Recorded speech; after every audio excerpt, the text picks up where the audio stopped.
been fine traveling with you, gentlemen. May our paths cross again. I'm sure they will, Mr. Dugan. Right. You're ahead of schedule. That's the first time that's happened in years. Ahead of schedule? Yeah. Well, don't apologize. These things happen. It's been a bit of a dry trip. Would it be imposing for you to keep me luggage? No, not at all. I'll put it right over here, and the agent will keep an eye on it for you. Now, this agent, would he know an inhabitant by the name of Benjamin Cartwright? Everyone around here knows the Cartwrights and the Ponderosa. Then he wouldn't mind telling Benjamin I'll be waiting for him in the saloon. Thank the both of you, eh? Mr. Dugan, would you like me to take care of that little black bag for you? Thank you, no.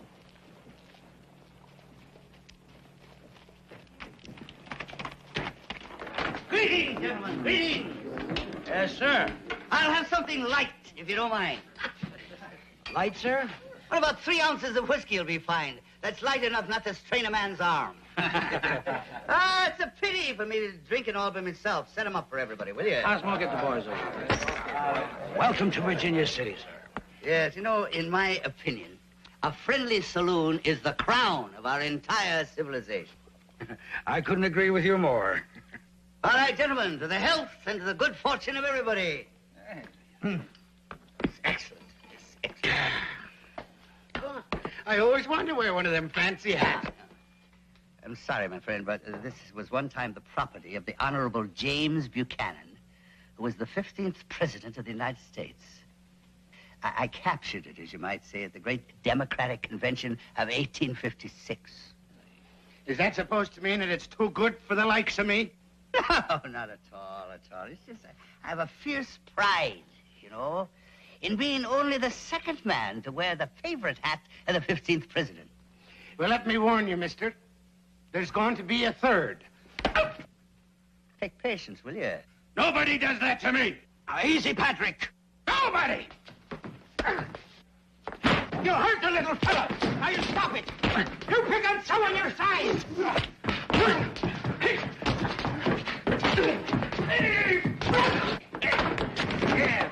Touche, as the saying is. Now, mind your manners. These things will happen, lads. Don't let it interrupt your drinking.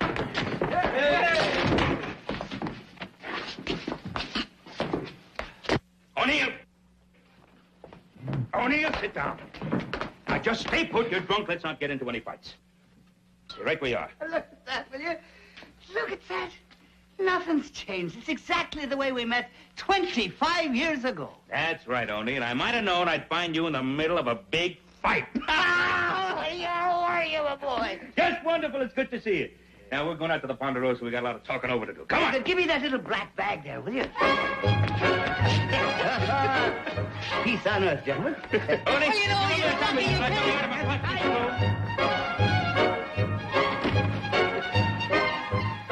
I might have known he'd be a friend of the high and mighty Ben Cartwright. Be a pleasure to kill them both.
These must be your fine lads. Ah, yes, they are. Mr. Owen P. Dugan of New York City, meet My son, Hoss. Happy to have you here, sir. Little Joe. Pleasure to have you with us. We've heard a lot about you. And right behind him is the finest cook in the West, Hop Sig. Now, I don't know if Mr. Dugan owns Manhattan Island outright or just holds a long-term lease on it.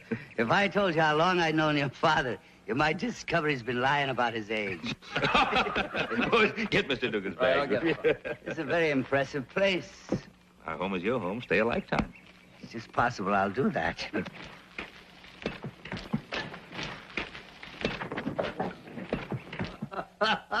Those were the wild, wild days. It's a shame. I tell you, lads, whenever there was trouble, you know, and a man needed a friend, there your father would be, like a tiger in the streets. Well, don't pay too much attention to what he says. Every second word he utters is pure blarney. So am I saying too much? Am I giving away some state secrets? No, I am surprised that he has never told you about his youthful adventures, you know. Well, if only to educate you along historic, what's the matter? And along cultural lines, huh? You know, it's funny because Pa's always been very quick with that cultural stuff, hasn't he, Joe? Oh, yeah. Of course, there may have been some cultural aspects that happened to slip your mind, Pa, some you didn't happen to mention to us. Oh, well, just let me tell you something. I'm not going to allow myself to be blackmailed in my own home by a wild, imaginative, loose-tongued Irishman. Well, you're lucky, because we're going to have to turn in. We got to get up early. Yep. See you in the morning. Only good night. In the morning. Night, Only. Good night, Pa. Good night. I not fool with tiger in street. Those are two fine lads. You're a lucky man, Oh, Ben. I know it. Tell me about your daughter, Julie. I was hoping you'd ask. I tell you one thing. She is her mother, born again. Oh? Isn't she? Oh, my. She's beautiful, honey. Beautiful. And she's living in San Francisco. Yes, I sent her there to school after her mother passed away. That's 9 years ago. St. Rose's Academy, and now she's at the College of Sacred Heart. Well, And she is a lady to her fingertips. you haven't seen her in all this time? No, I was all mixed up, you know, with my factories and steel mills and shipping interests. That's the way life goes, what with one thing or another. And that is why I'd like to settle here in the West. Not to be sitting on the poor girl's doorstep, exactly. But to be reasonably near in case she needed me. Like this area, for example. You know what I'd like? I'd like to invest in a business of some sort. Around here? Yes, like a racetrack in Carson City. Well, you know what I've always dreamed of doing? What? To own and operate the biggest saloon in the world. I tell you, you'd make a fortune. Only, I think your ideas are just a little too rich for people around here. Oh, there's some very good investments around here. Very practical investments that could be made. Are you really serious? You see that bag over there? Huh? I'm at least that serious. You don't think I carry this bag around with me because I'm afraid somebody will steal my laundry, do you? There is $114,000 in this bag. It's the proceeds from a little brewery I sold in Boston. You're not joking. I never make that expensive a joke. Won't you take this and invest it for me? Me invest that for you? Oh, wait a minute. But I don't get the problem. We're both businessmen. I've been here for 8 or 9 hours. I talked with both of your sons. It's as clear to me as a cow in a teacup that you are the #1 citizen of Virginia City, and you're a man so honest that it hurts all over. And what is the most important thing of all is, after all, you're my closest and my best friend. Well? Now, look, Only, I have never been comfortable using other people's money, investing people. I couldn't do it. I wouldn't know how to... There's a very good thing around here I think we might be interested in. What do you know about lumber? Yes, it comes from trees. What? Oh, no, be serious now. No, there's a piece of land, a lumber tract, which I have an option on it. I've refrained from exercising the option on it. I didn't want to spread myself too thin. Now, if you're really serious about investing $100,000... Let's start. Now, wait a minute now, Only. This is your money we're talking about, not mine. Now, you've got to know everything about this kind of operation. Now, if we were talking about entering into a pawn shop, say, in the Bowery, well, then I'd expect you to take my advice. But here we are in your territory, and I'd be only too eager and too proud to take your advice. As simple as that. As simple as that. We're in business, right? Yes, I guess we're in business, right? Take it, count it, and put it in the safe. Only I... Right. Huh?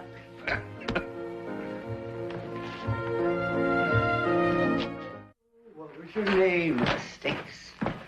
Duke and O'Reilly, oh, yes. Oh, what was your name? Ah, good morning, Hopsing. I'm sorry that I'm late for breakfast. That's all right, Mr. Tukin. 5 more minutes, you late for dinner, too. Well, that's the wasteful, sinful habits of a lifetime. There's nothing you can do about it now. Where's everybody? Mr. Cartwright just come back from town. He in kitchen. Sit down. I fixing dinner. Very good. What? Well, you're not much of a family for lounging around in the morning, are you, Ben? Can't afford to. I just came from town. I just put you in the lumber business, lock, stock, and $100,000 worth. Well, listen. never. There's a telegram for you. For me? Hmm? For heaven's sake. That's from Julie. She's coming here to Virginia City. Well, that's great news.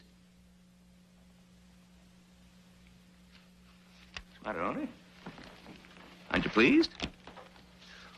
Well, of course I am. It's just that I have no recollection of writing the lass and telling her that I was going to stop here on my way to San Francisco.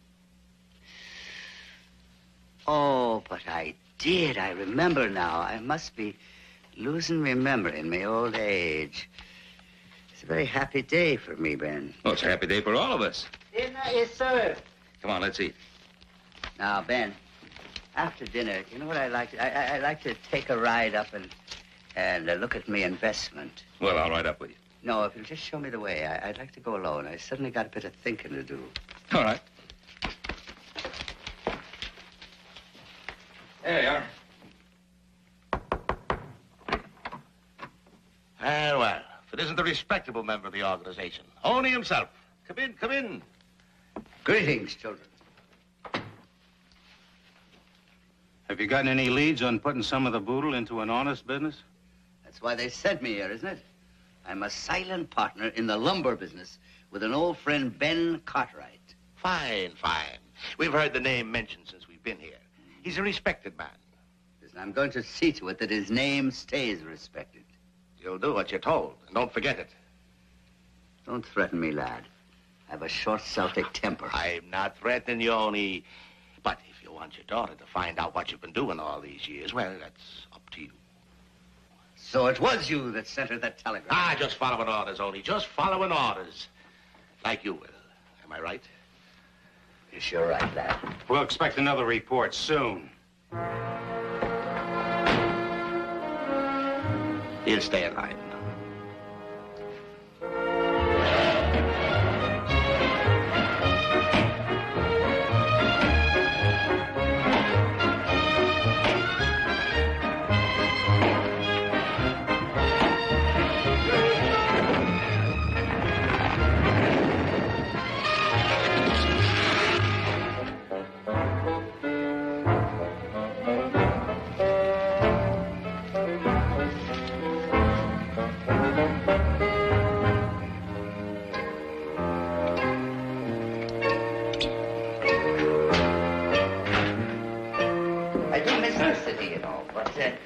Something like this. Well, you know, you get used to the dust and everything. Ah, that's great. Well, it's good for your lungs. The New York as we once knew it is changing. Is it? For example, you remember Brooklyn? Yes, yeah. Yeah, certainly. Now, there's talk of one day making Brooklyn a part of New York City. Really? Yes, it's as clear a case of joining a silk purse to a sow's ear as ever I've heard. Ah, look at that.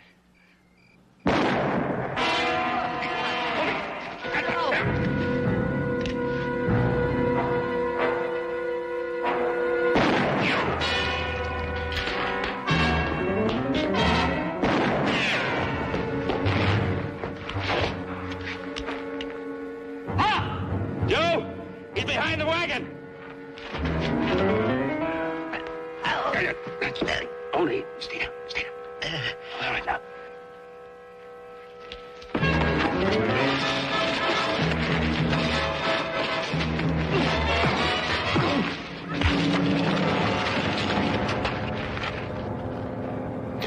It's all right, Pa. Joe, hurry up, get Doc Martin, quick. All right, Oni. All right. Oni, they've got to get the doctor. You're going to be all right. There's no need to be lying to me. But thanks just the same. Any fool knows when his time is come. Now, you just be quiet. Drink some of this.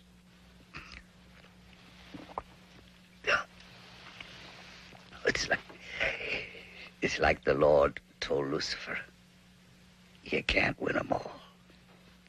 That's not a direct quotation, but I think it'll serve.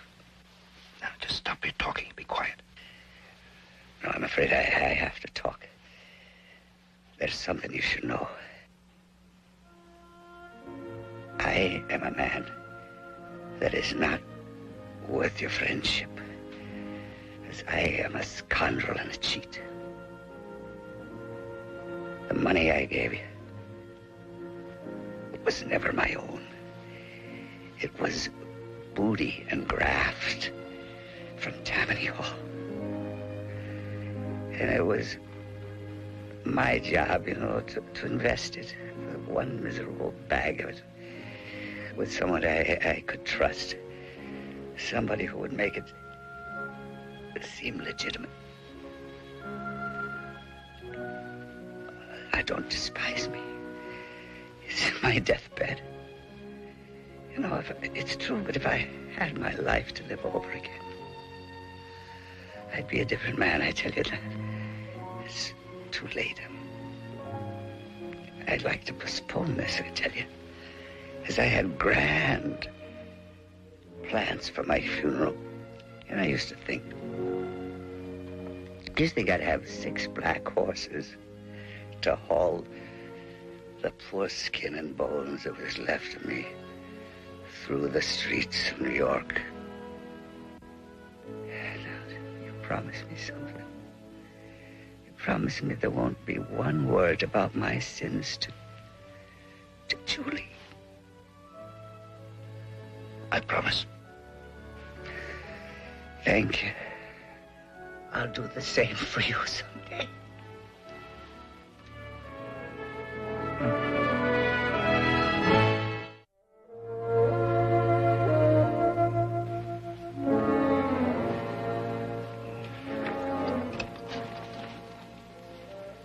How is he, Doc? He's a lucky man, Ben. The bullet didn't even reach a vital area. I think he's more scared than hurt.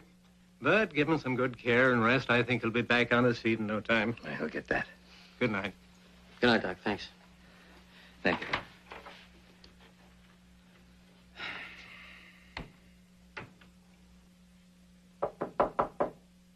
Come in.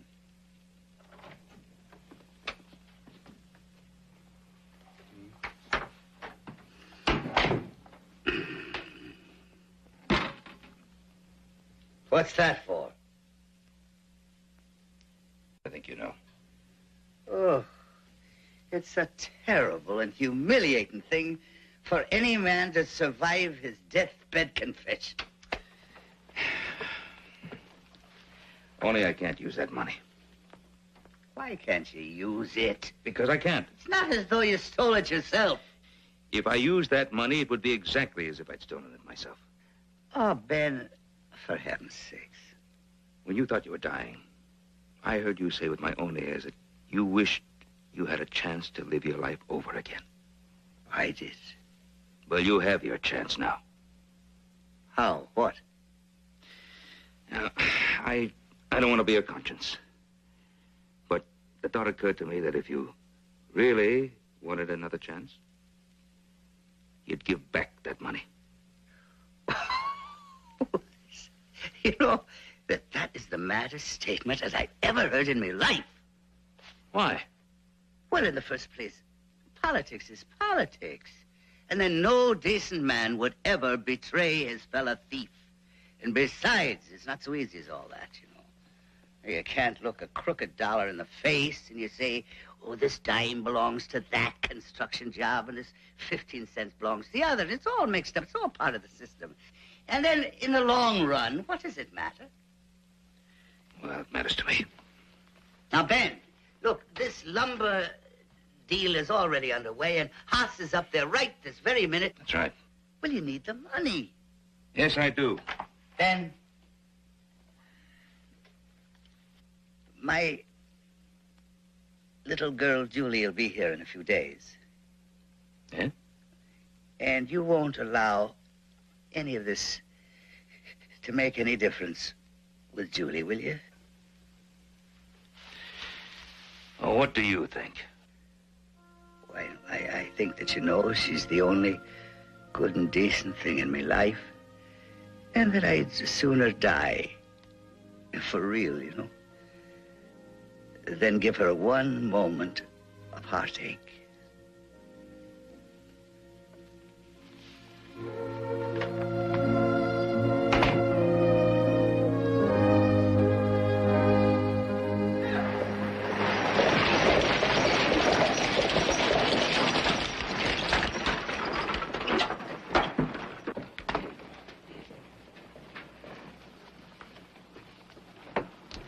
Miss Dugan? Miss Julie Dugan? Yes? I'm Joe Cartwright. I've come to meet you. Well, you must be Ben Cartwright's son. That's How right. good of you to meet me. Oh, it's my pleasure. Where's Father? Your father's waiting for us at the house. He had sort of an accident. Is he all right? Oh, yeah. He's fine. He's fine. We were a little worried about him for a time. He's up and around now like a nervous rooster. We almost had to tie him down to keep him home. I can hardly wait to see him. Well, my pa's over taking care of some business. I'll get your luggage down, and as soon as he gets back, we'll be on our way. Just sit over there and rest yourself. Let me have that bag, Charlie. I signed this contract with you in good faith, Mr. Cartwright. Now, it was my understanding that I'd get my $100,000 today. You're absolutely correct, Mr. Gibbon. I'm trying to explain to you. An unforeseen circumstance has arisen, and I must ask you for a slight extension so that I can raise the money elsewhere. I'm not happy about this at all. Not at all. Time is money. You've already started your lumbering operations on my land, and I'm expected to wait for the money. Oh, Mr. Giblin, I'm not asking for a year's extension. It's just a couple of days, and I hope that you think that I'm good for it. I'm certain of that, Mr. Cartwright. However, I shall expect reasonable recompense for allowing late delivery of the lease money. There'll have to be certain alterations in our contract. What are you suggesting? Well, I've no wish to be hard on you, Mr. Cartwright, but business is business. Shall we say 25% of your gross on the operation? 25%.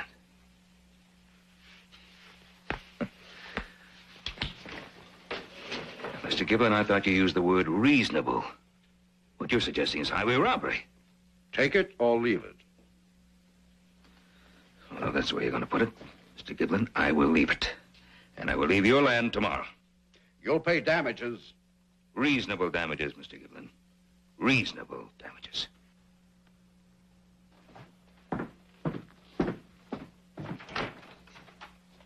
Did you ever fly with Riley in his wondrous gas balloon? Up and over the lovely city by the pale light of the moon. No, I've never flown with Riley because I can plainly see that living the life of Riley might well be the death of me. Now try it, will you? All right, everybody. Here we go. Ever fly with Riley in his wondrous gas balloon? Up and over the lovely city by the pale light of the moon. No, I've never flown with Riley because I can plainly see that living the life of Riley might well be the death of me. Thank you, my darling. When I look at you, I feel 30 years younger. Oh, Papa. When I try to get up, I feel 40 years older. Well, old man, let me help you. There we are. Bring on the red coats. Yeah, that's right. That was fun. But I think I could do with a breath of air. I was just about to suggest... Shall we go? Excuse us. Well, how delightful to be escorted by two gentlemen. Well, I can see why you're so proud of her. She's beautiful. Just beautiful. Yes, she is. That she is. It's a lovely evening. Yeah. It's more than I deserve. Oh, it was a grand evening. Did you ever fly with Riley in his wondrous gas balloon? No, I meant to ask you. What? How did you get along today with that Mr. Giblin? Oh, Mr. Giblin. Not too well. But don't worry. Somehow we'll work things out. Tell me the truth. Didn't he give enough time to raise the money? Well, yes, as a matter of fact, he did. And all he wanted in return was 25% of the gross. Why, that crook. Yes, that's what I thought, too. You're not going to do business with him under those circumstances. I'm not going to do business with him under any conditions. I'm pulling my men and machines off his place down tomorrow morning. That'll cost you a pretty penny. Well, it'll be cheaper in the long run. Ah, it's all my fault. Oni, let's talk about something pleasant, shall we? How about a brandy? All right. All right. Giblin. I've never flown with Riley because I can plainly see how living the life of Riley might well be the death of me. Did you ever fly with Riley in his wondrous gas balloon up and over the lovely city? If you plunge your arm into this little black bag, you will find not a snapping frog, but $114,000 in cash. You say you're looking for some profitable business venture in which to invest your money? Yes, I am. You've come to the right place, Mr. Dugan. I thought I had. By the way, will you call me Oni? Now, regarding my investment, Mr. Giblin. Call me Hubert. All right, Hubert. I think that you have a building here in town by the name of the Golden Horseshoe. Yeah, that white elephant. Oh, yes. A sturdy structure. Well, I see you have that rare ability to realize the business potential of the place. I'm glad you see it that way. It makes it easier for me to propose the partnership that I have in mind. Now, you provide the building, and I will use this entire sum to make a grand and elegant place. With the proper financing, it just might be quite a success. With what I have in mind, it'll be packed. It'll take a man of vision like yourself to make a go of a place that size. A man of vision, yes, but better than myself. Someone more experienced. I have a father in New York. He's run a place like twice that big for years now. He'll be taken over. Father, you say? Well, no offense, but isn't he a trifle old to be working? There is no substitute for experience, right? There, you make the offer sound most attractive. And we'd split the profits, 50-50. Right down the line.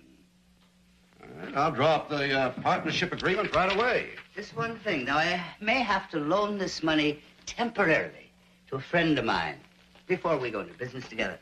His name is Cartwright. Is that Ben Cartwright? You know him? We've met. Well, then you understand that he keeps things to himself. But I was able to find out that he'd made a bad lumber deal. He has to pay out an unfair portion of his profits.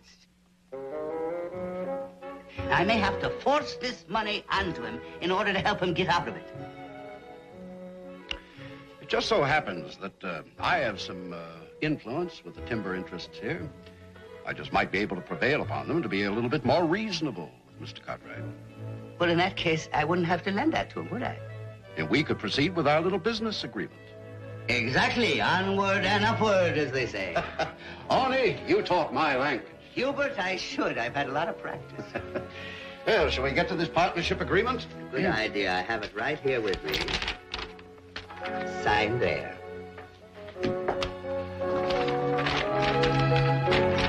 I don't know what kind of a tree you fell out of, but I can guarantee you're a nut.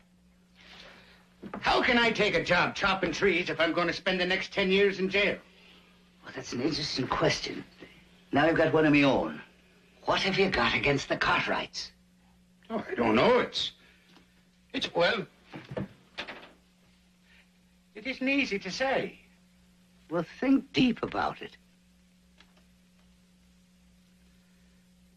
I still don't know. When I'm sober, I don't seem to mind them too much. Ah, well, why don't you try staying sober for a little bit? Well, I could try. All right, then. I'll withdraw the charges against you. I'll straighten things out with the sheriff and the judge, and I'll arrange some kind of a parole. Do you hear what I said? I hear you, but I don't believe you. Why would you do this? Well, it's not an easy thing to explain. It has something to do with balancing the books. There's something to do with casting the first stone. And something to do with the fact that a man by the name of Patrick O'Neill can't be all bad. I'll drink to that.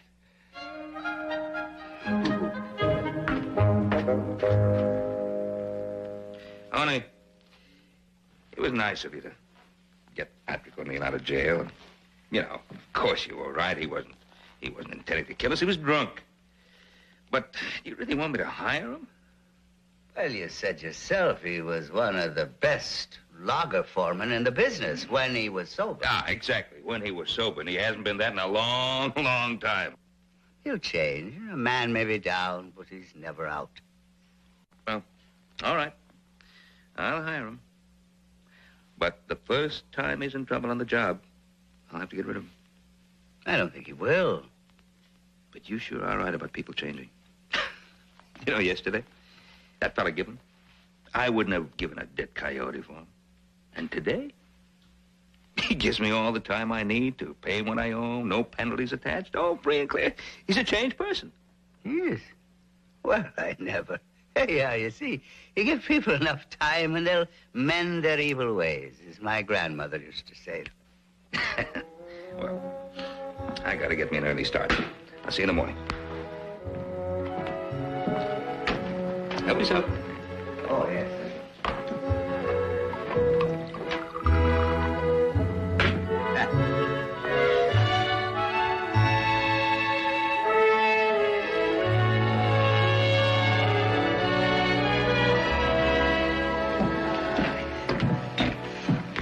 Look at that, will you? You know, we don't have trees this tall in the east, but we've got more squirrels per square foot. There's Patrick. Now, if Ireland had this much timber, we'd have overwhelmed the English with our shillelagh. Tony, pull a little Joe over here. Aye. Who's that, Poppin' Jay? He happens to be a very good friend of mine, that's who. Any more questions? Not with the answers you give. Well, then let's get on with the work. I think you better have the men clear the lower slope first, huh? Yeah, that'll make it easy to skid the logs down from the upper ridge. Yeah. Ben! Well, Tony, how are you? Yes, your men are as busy as a pocket full of beans. Yeah, they sure are. And that Patrick, how's he working out so far? Oh, he's doing great. Great. He's a good foreman. Because I just can't figure out how he managed to hire every Irishman in town since this morning. Well, you can't trust him. He's from the north. Now, you forgive me, I've got a bit of my own business to do in town. And I'll see you, though. Right. Hey, what kind of business is Oni getting? Well, I don't know, but that Blarney, he's going to get through it without much of a struggle, I'll guarantee. He may. I think, however, that he's going to have a bit of a struggle on his hands just the same. With what? With himself. With himself.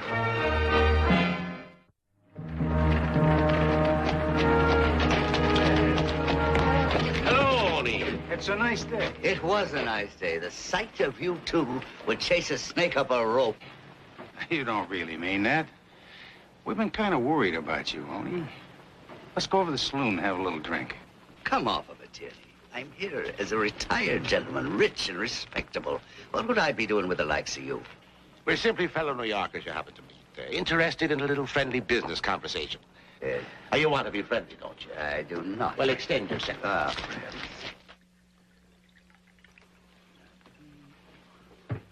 Anything you need, Mr. Dugan, just call on me. thank you, Bruno.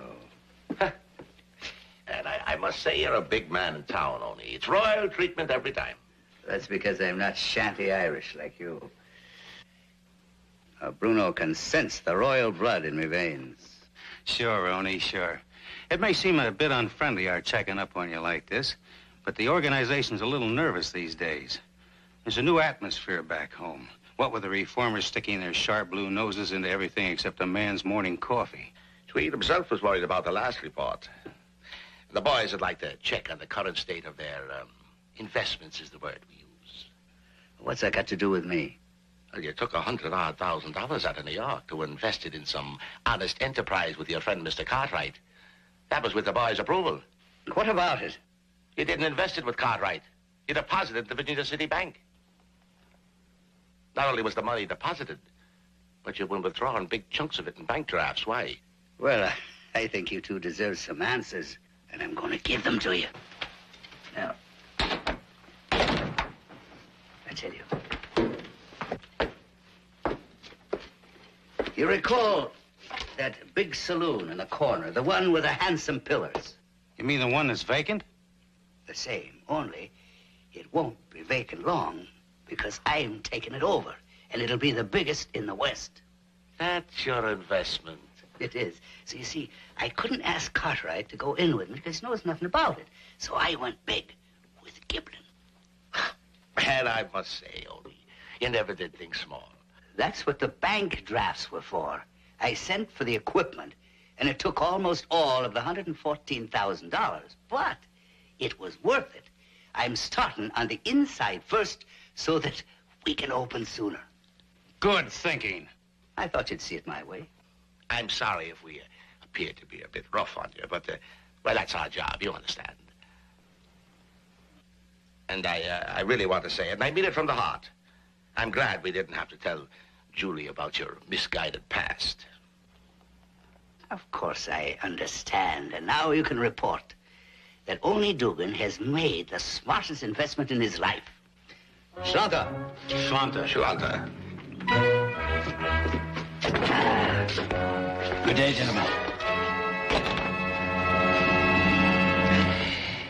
The saloon business. The Golden Horseshoe. Golden Horseshoe?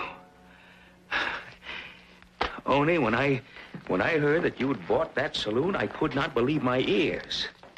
On your own deathbed, you confessed to me that that money that you had was stolen money. It was tainted money. And the moment you find out that you're not going to die, what do? You buy a saloon with it. I didn't buy it. Well, whatever you did with it. You don't understand, Ben. No, I don't understand. Now, will you kindly explain? I can't do it yet. You will have to give me 1 week. Only I have...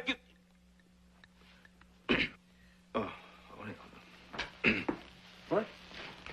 Oh, darling, darling. Ah, you should have been in bed hours ago. We were just talking over a little business, Ben and I. Nothing you'd be interested in.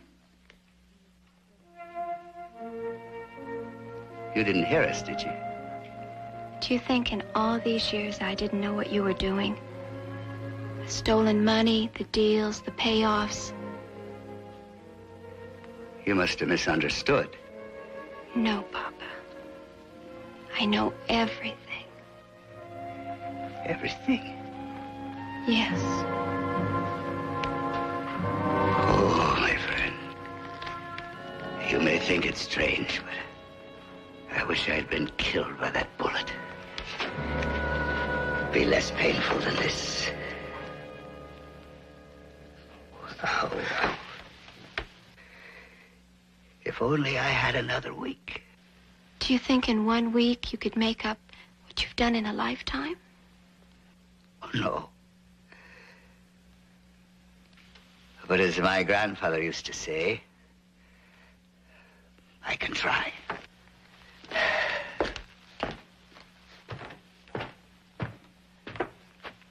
After all, it only took 6 days for the Lord to make the whole earth.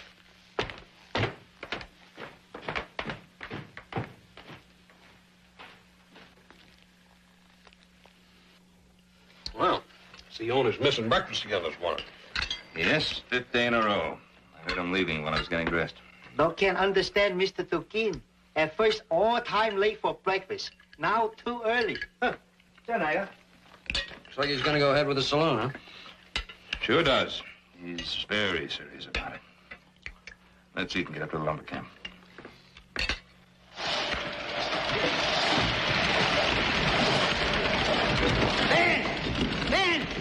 Hey, my week is up. I want you to come into town with me.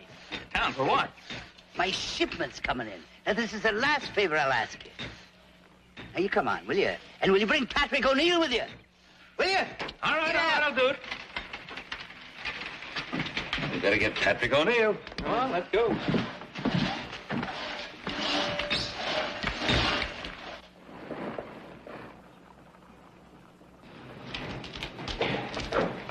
Well, today's the big day, eh, partner? That it is, partner. That it is. And here she comes now.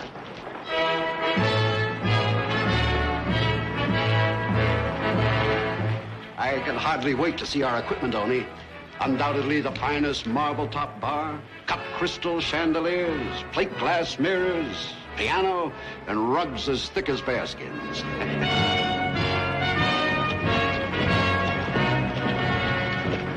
I can't imagine an operator like you buying second-rate furnishings.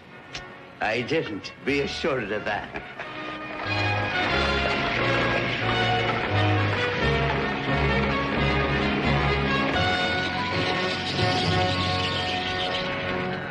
There we are, dear. Fly with Riley. All right, dear. Hello, take the covers off there, will you?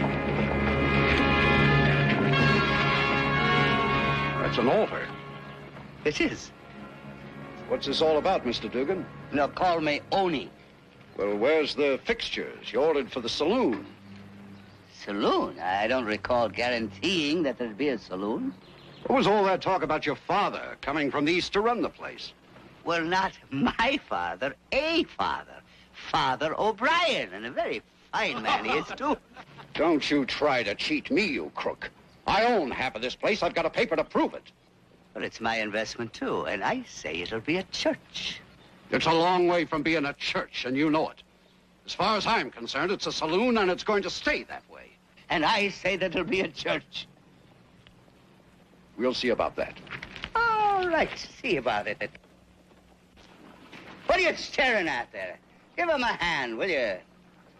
Let's go. Oh, my darling, darling. It's the least I could do. Hey! Go on, pitch in, will you? You know, this is the church you'll be attending from now on. Unless, of course, you intend to go back to New York and give Boss Tweed a full progress report. Hey, hey.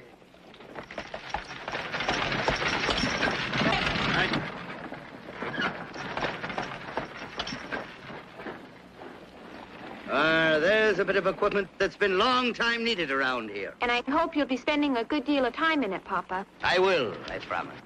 Cartwright! Mr. Cartwright! Giblin's been tearing around town hiring every tough he can find. Well, that doesn't surprise me at all.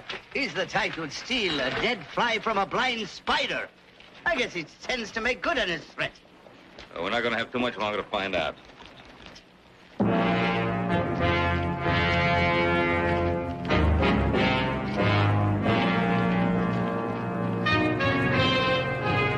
Well, I told you I'd be back, Dugan. We'd not have been disappointed in the least if you'd failed to keep a promise, Mr. Gaboon. That's Giblin. I'm a man of action, and I'll not be cheated. All right, men, you know what I hired you for. Everything goes back in those wagons. You're a smart man, Mr. Giblin. And you'd be smarter still if you'd buy these poor young men a drink and not let them get their heads broken. Walk right over the top of him if you have to. He's only one man. Mr. Gibbon? Does it make any difference? And besides, me friends there, it may interest you to know that it wasn't for nothing that I hired the firm of Duffy and McGee to do me hauling.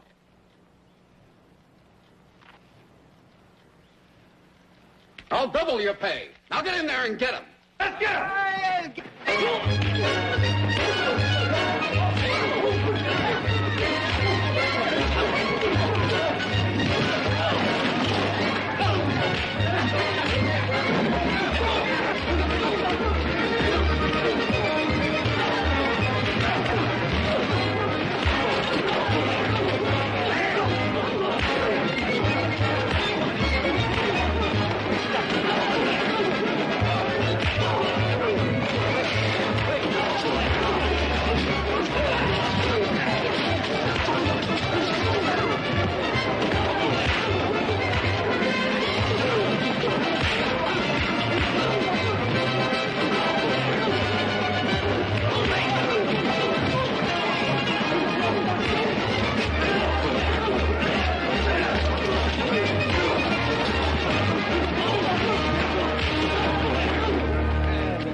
Well, now that that's over with, is there any further business matters you'd like to be discussing with me?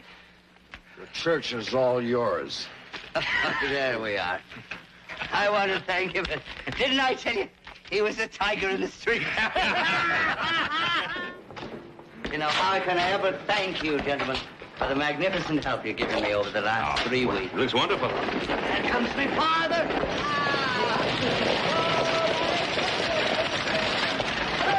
Oh, Father O'Brien, welcome to the Wicked West and your new parish. Ah, you remember my daughter Julie?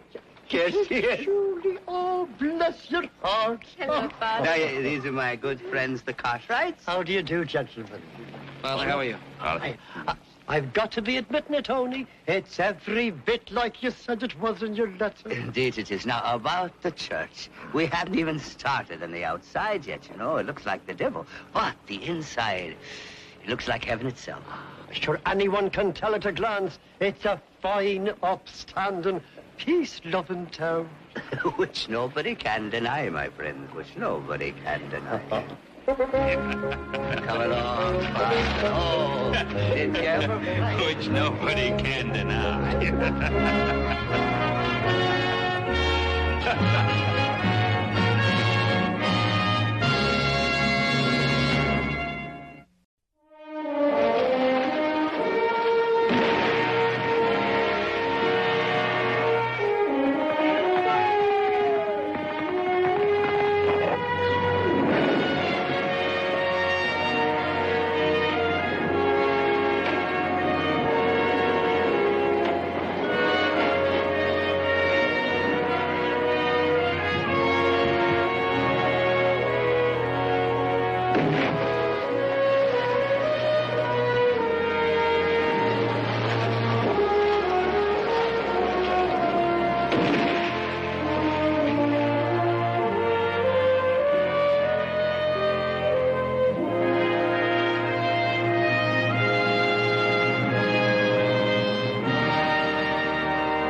Sure is beautiful, isn't it?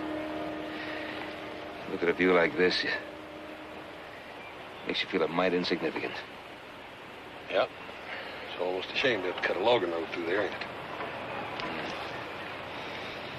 They sure aren't breaking any records doing it, are they? What's been happening?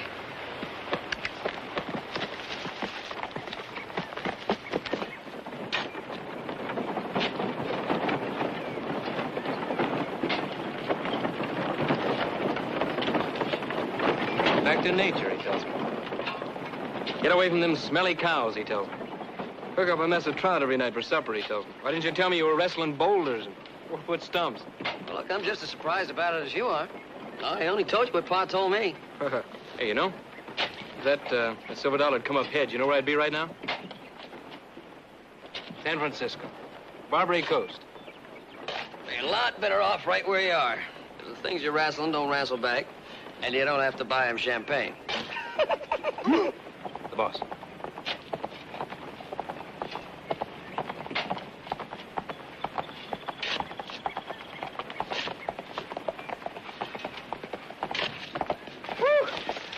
How you doing, Pa? Things going a bit slow? Yeah, we hit a lot more stumps and boulders. Had to do a lot more blasting we figured on. Oh. You got enough warnings posted? Yeah, I think so. That fella didn't see him.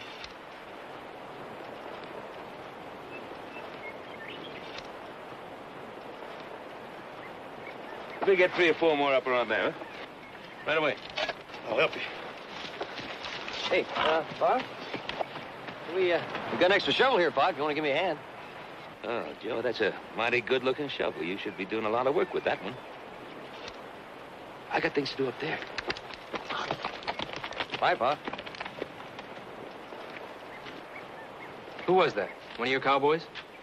I don't know. It's too far away. I couldn't tell.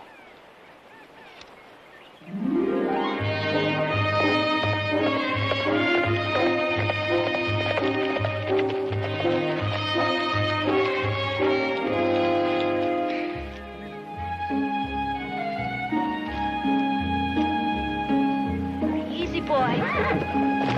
Easy now. Come on.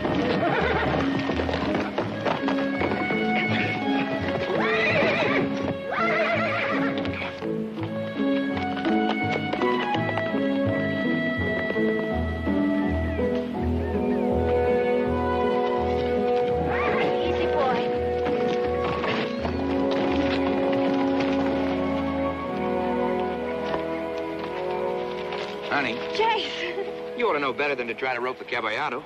I was just trying. You know what a stubborn woman I am. No, I don't know about that. I just know you're a woman.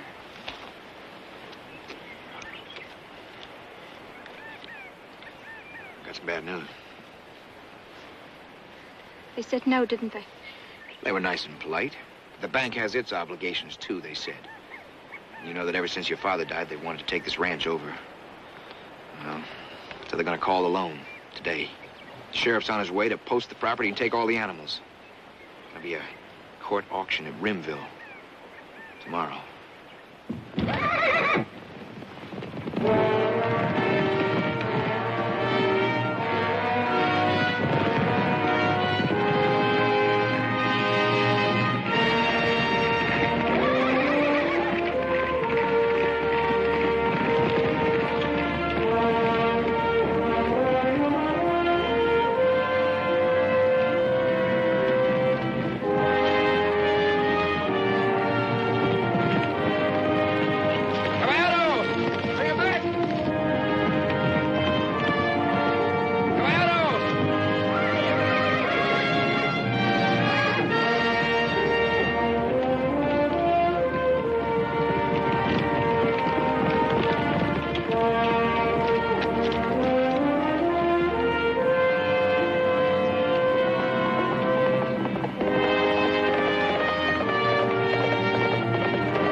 Oh, the caballero was just having some fun. They have to be sold? All of them? Yes. Don't you worry about the caballero, honey. See, nobody else knows what he can do. How your father and I trained him. I know where I can get enough money to bid him back. He's devil to rope, impossible to ride. But he can gather us up enough wild horses to have one of the biggest remudas in the territory. The way you say it, I almost think it's possible. With the caballero, it is possible. You and me, we can get married, have the ranch, everything.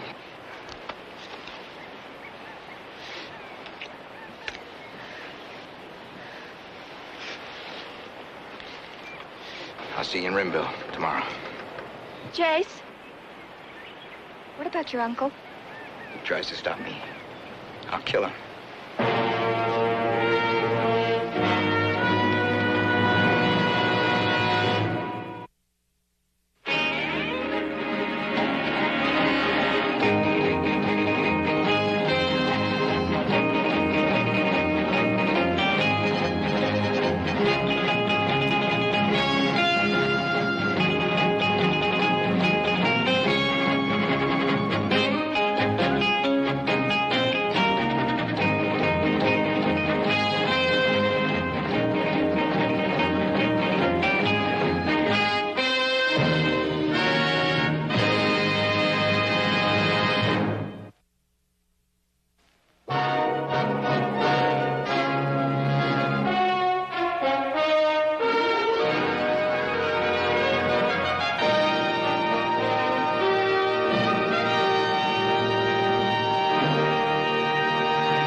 Ship fellows appreciate the trouble we go to harvest this ponderosa pine. I don't know. You reckon us cowboys appreciate all the effort it takes to get our pants closed all the way from Boston to San Francisco?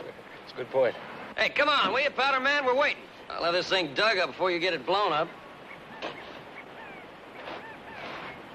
You boys take cover up there. They're going to blow this stump.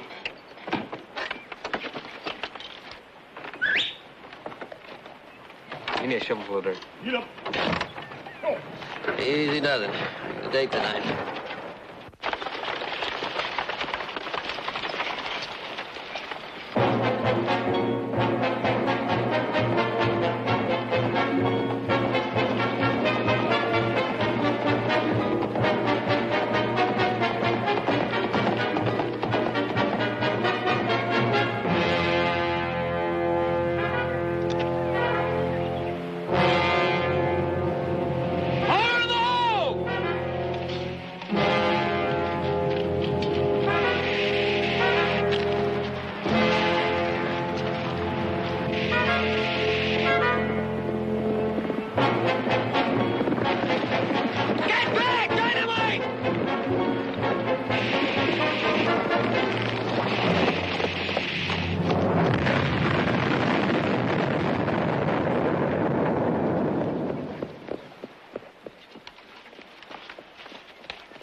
He's alive. Oh, yeah. The others turned pale right off. Hey, horse! Get down here with that wagon! Here, tie that off so you can slow up the bleeding before I take that stake out.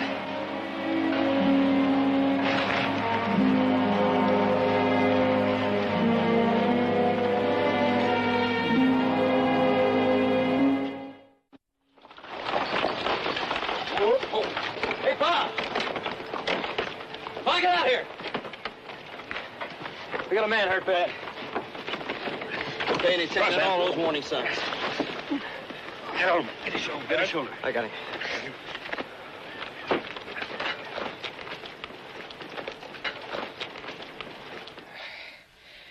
I'm back.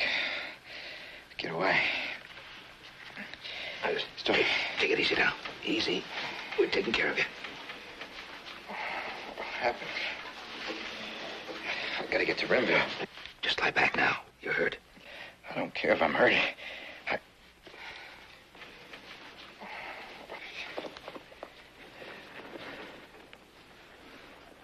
Who are you? Ben Cartwright. You're in a logging camp at the edge of the Ponderosa. Now your legs hurt real bad, so lie back, will you? Come on. I've got to get to Rimville before noon tomorrow. Buddy, you might as well make up your mind. You ain't gonna be riding with that leg sometime. There's a horse auction over there tomorrow. There's a black, the only one in the string, and I got to have him. His leg's more important than any horse I know of. Where's my kick? I have money. Yeah, take it easy.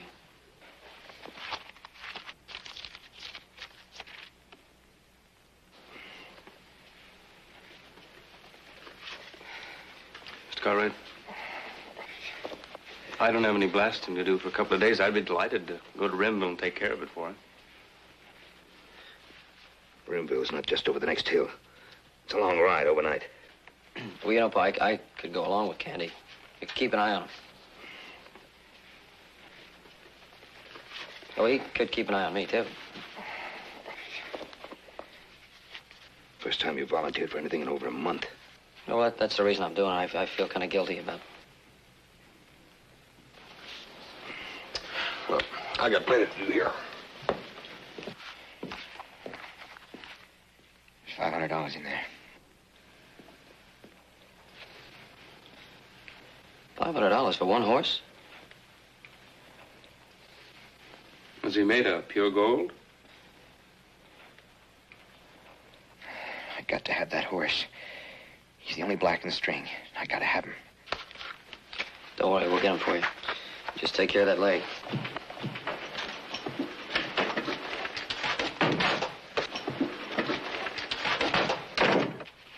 So you got into this mess, but that land was posted for blasting, Mr. Fredericks. How'd you know my name? Looks in your wallet. Want to notify your family. I got no family, but thanks for trying.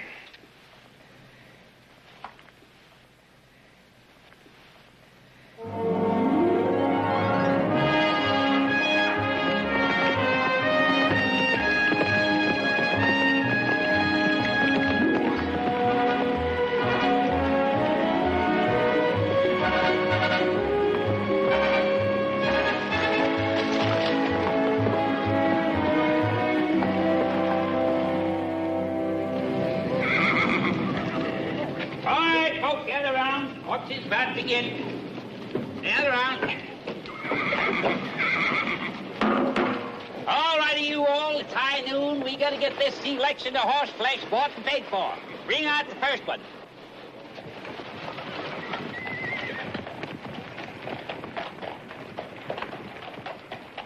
All righty, here we are. May not be too broke, but a worker. A good animal. What do we hear for a starter? Hear 20? Hear 25? Do we hear 30? 30, anybody? Good workhorse. Can't go wrong on this one. Good workhorse. Do I hear 30? Looks like we made it just in time. Do I hear 30? 30. I'll take care of the horses. 30. Do I hear 30? No. Good animal here. You're missing a chance. I got 30. I got 30. Do I hear 35? 35.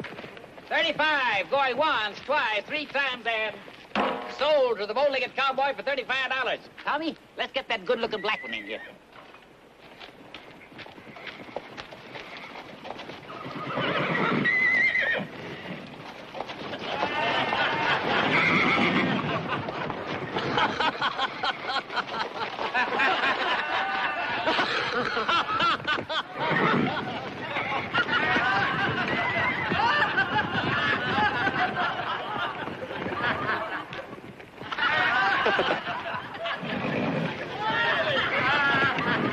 You can see for yourself how full of spirits he is. You mean halter shy, don't you, Asa? A good animal, fine animal for the man that can tame him. I like him as is. $5 worth. As is, $50. There's a man that knows horse flesh and knows what he wants. $50, looking for 100? 100? You got it. 150.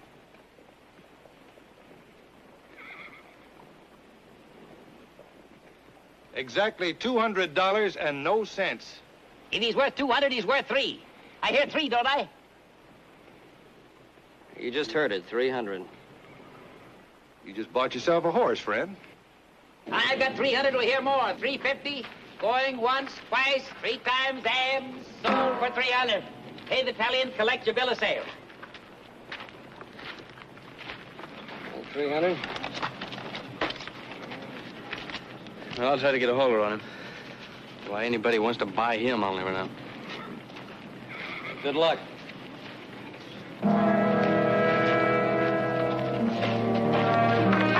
Try to get a rope on him. You take care of the horse.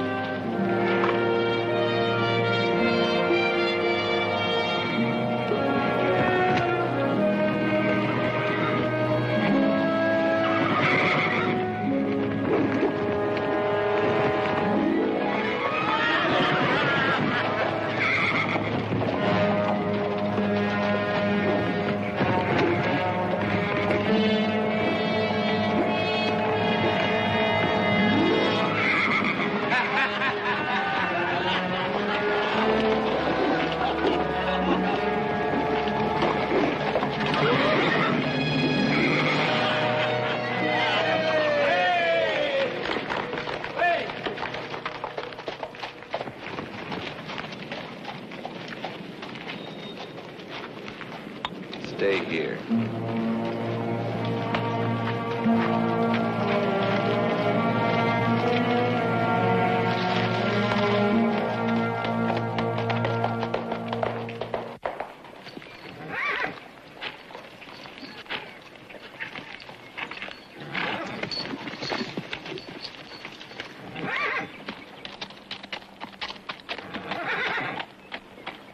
Now, that next horse, let's see.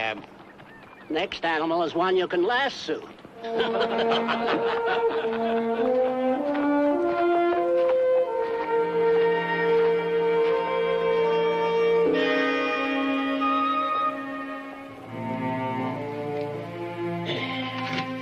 Here you go. Bartender, when does it liven up around here? Mister, this here's Rimville. Yeah, they call it Rimville because it's right on the edge of nothing. That place I saw coming in, that hotel, is that the only place to stay? Yeah, across the street there. That's what I was afraid of. Oh, sometimes things liven up about sundown. Can hardly wait.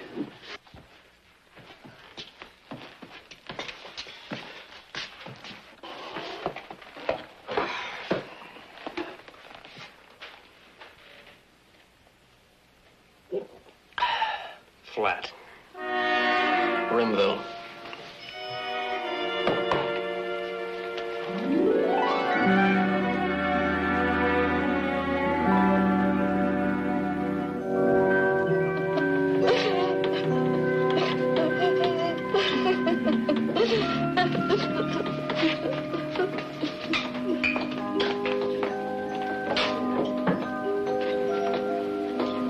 King's pickup anymore. I just don't think I'm gonna be able to stand it.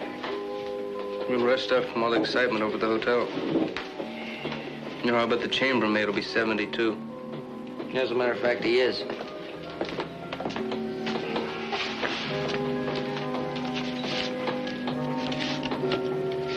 $400 profit. I'll take the bill of sale for the black. That's sure a nice profit, mister, but sorry, I'm not interested. All right. Double your profit.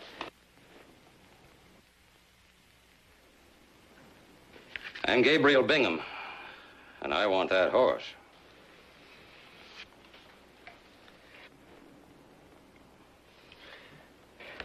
I don't remember you inviting anybody over here, Joe. Did you invite anyone over here? No, I didn't invite anybody. Did you invite somebody? I didn't invite anyone over here. Hey, look, I'm sorry, Mr. Bingham, but I can't sell the horse. It's not mine to sell. See, it belongs to a fellow who's in bed hurt. And to hear him talk, that's the greatest animal in the world, so sorry.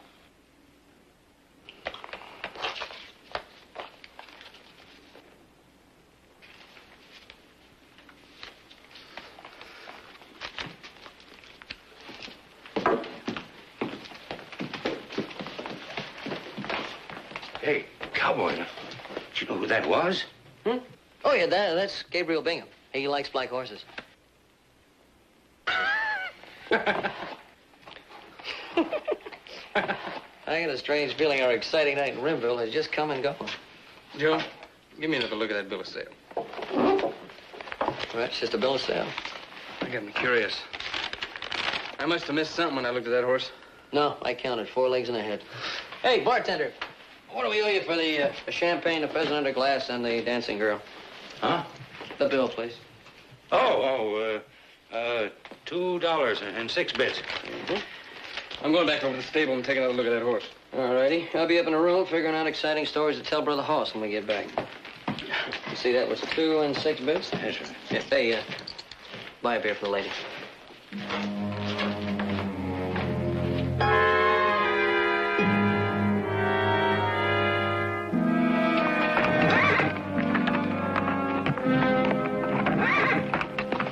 Hold it right there. Put that horse right back where you found him. You hold it right there, mister. Drop your gun. Go ahead. Get your hands up. And turn around real slow. All right, boys, get the...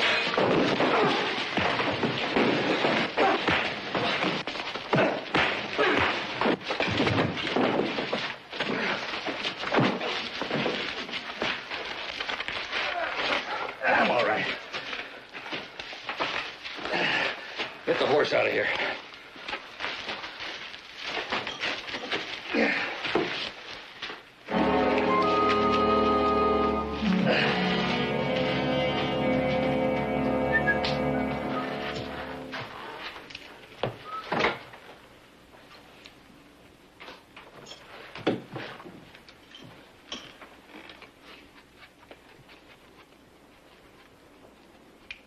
Come in and close the door.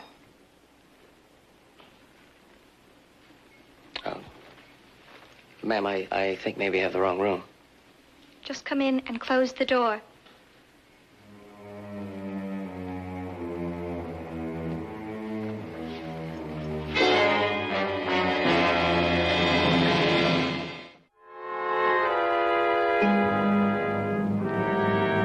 You can't expect me to believe you. I know Chase wouldn't let anybody buy that horse for him. Look, lady, if you would just try telling me half as much as I'm trying to tell you, I think we'd get along fine. I explained to you, you had no choice. He gave us $500 to buy a horse. We spent $300, and I've got $200 left over. Now I know you're lying. Chase never had $500 in his whole life. What's the use? Why don't you just admit you work for Bingham? Work? Lady, I wouldn't work for Bingham if...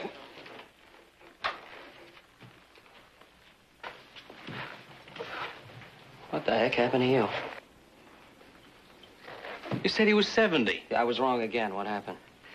Oh, about 35 very bad men hit me in the head and took that black away from me. Who's your friend? She hasn't said. She's been too busy calling me a liar. Come on, sit down. What are you lying about? I'm not lying. She just thinks I am. She's got an idea we bought that horse for Bingham. Bingham? Well, now, that's going to be very easy to straighten out. You give me a couple of minutes to get cleaned up. The night's young. There's wine and music next door with the ladies. Shut up.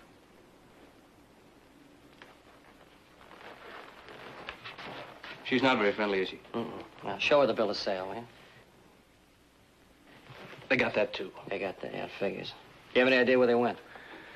I didn't notice. I was taking a nap. But I did get a good look at one of them. It was that ramrod that was bidding against us at the auction, and one with a scar on his face. His name is Rio.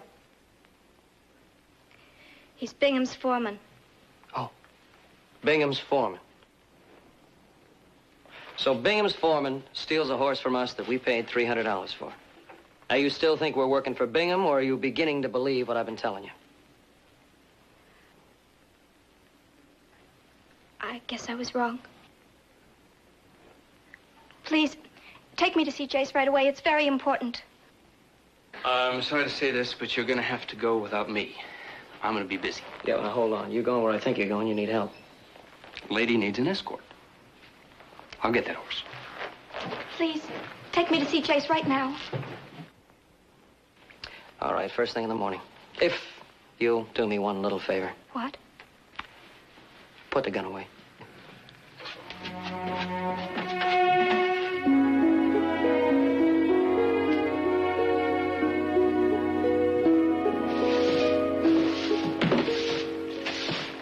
Morning.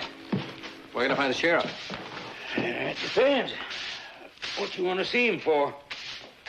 Well, I'm going to go try to catch a horse thief. Thought he might want to come along. This stole horse, that wouldn't be the black you and your friend bought at the auction yesterday, would it?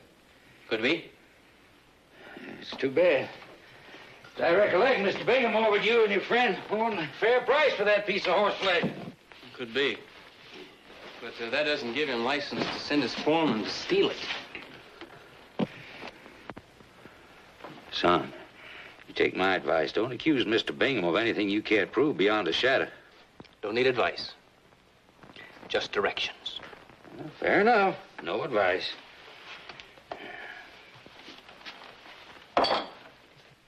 Where's the sheriff?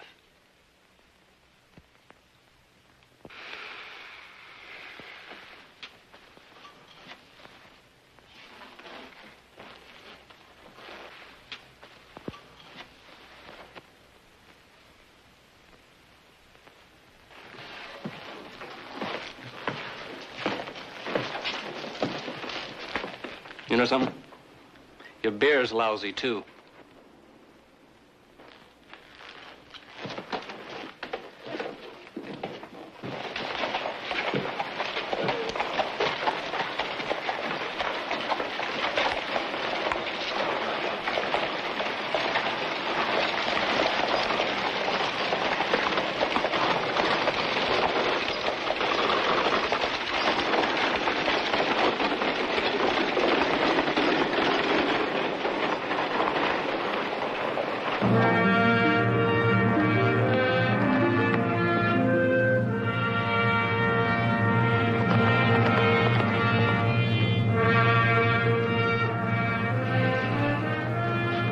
Took you long enough to get him here.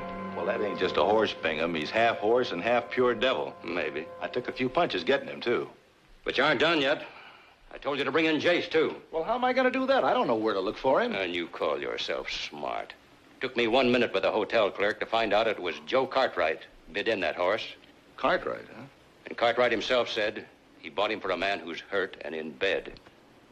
Well, the Cartwright's got that logging camp up near Sawtooth. So start there. But find him real. And bring him in. How do you want him, Mr. Bingham? Dead or alive?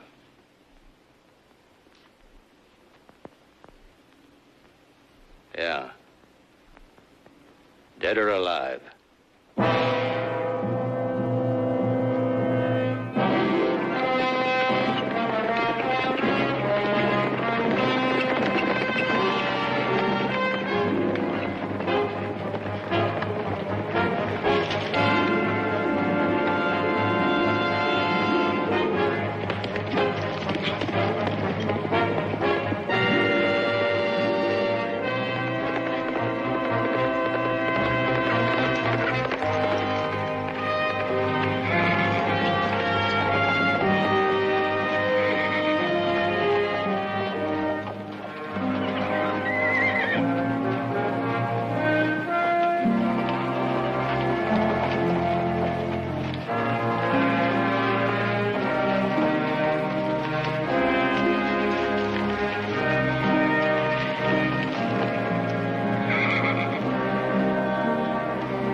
No? Too bad. Killing you here'd save the time and trouble of hanging you. For what? For coming after a horse that I bought and paid for? You got a bill of sale? Walk. Where? Where I can keep an eye on you till the law gets here.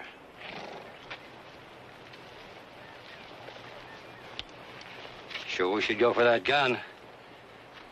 Man kills a horse thief. He's doing the world a favor.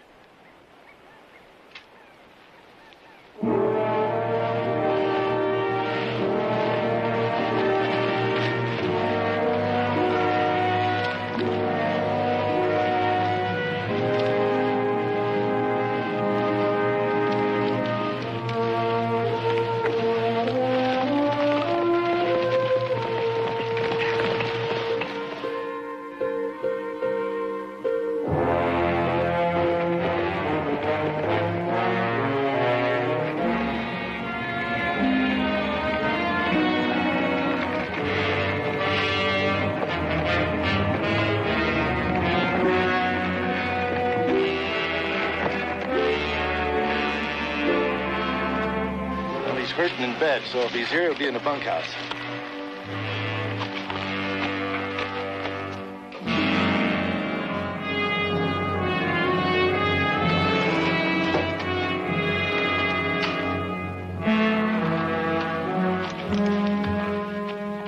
Get back in those saddles and ride while you still can. Hold your fire, Jace. We'll leave.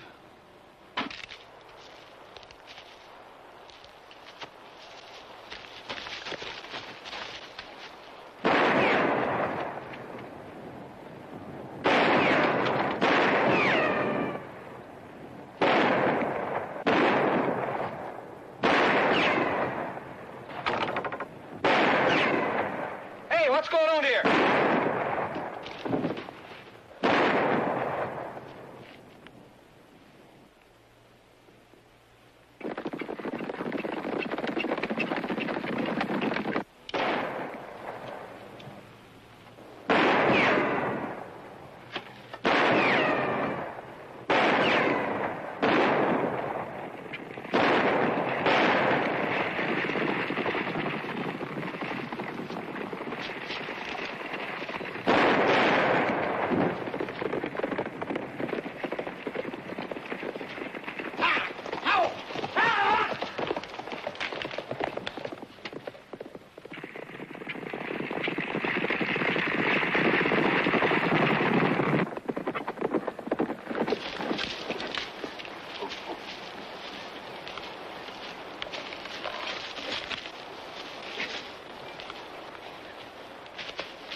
Kathy! Over here. Jace!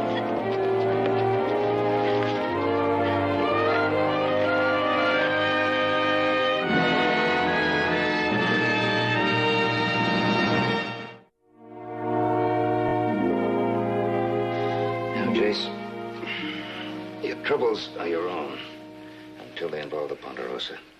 And then all of a sudden, they're my troubles. I'm sorry. One of my men goes off looking for a stolen horse and doesn't come back. And 3 gunmen shoot up my logging camp. They were trying to kill Jace. Yes, dear. That's what I mean by becoming involved. But one of those gunmen was killed right out the door here. And one of my men was wounded. Now, I'm going to have to explain that to the law. Before I can, you're going to have to explain it to me.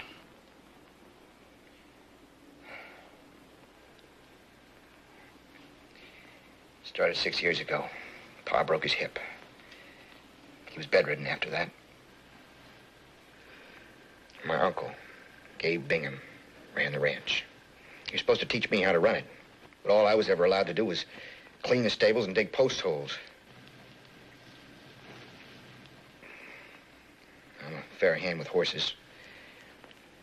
So I took to the high country, chasing the wild ones. I met Kathy. My father and we decided to throw in together and build a horse ranch. I needed money to get started. So I went to Pa. He said chasing wild horses was like chasing the rainbows. Yeah. A lot of men feel that way.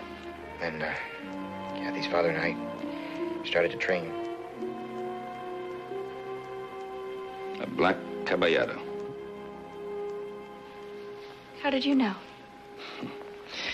Well, J.C. was a little feverish, and he did a bit of talking.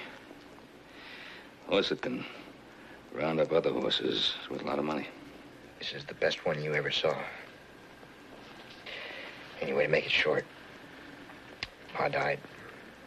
His will said that I didn't get the ranch until I was married, settled down, in a business of my own, making money. That's why I needed the caballero. That's why Bingham stole him. Tell him the rest. If anything happens to me, Bingham gets the ranch.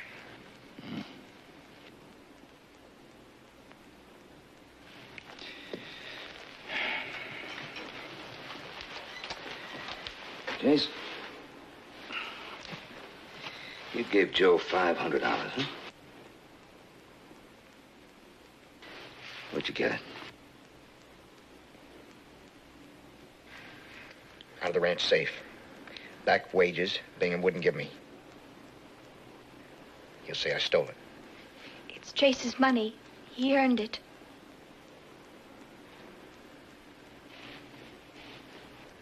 You don't believe me?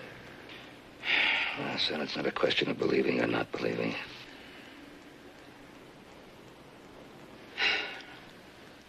I think I'd like to go over and talk to Bingham. I'll ride over there with boys. Oh, no. You're staying right here. You're in no condition to ride anywhere. Kathy, you stay here with him. You stay here till your leg's better.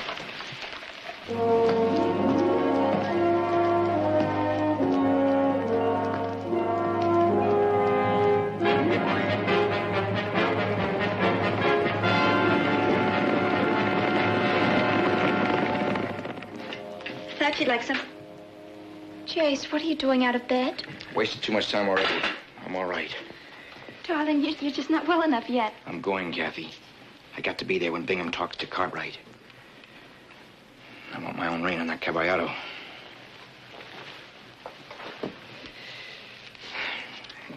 Hand me my gun, please.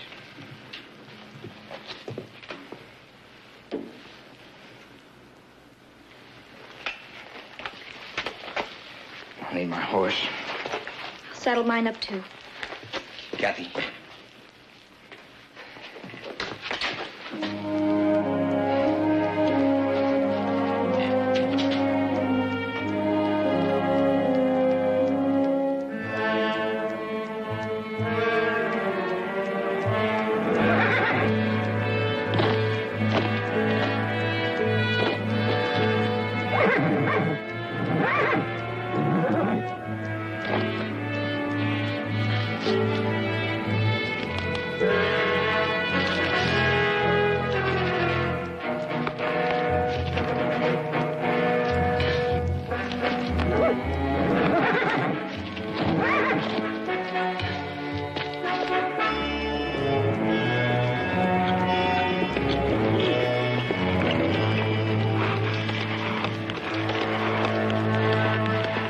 Fancy place, ain't it?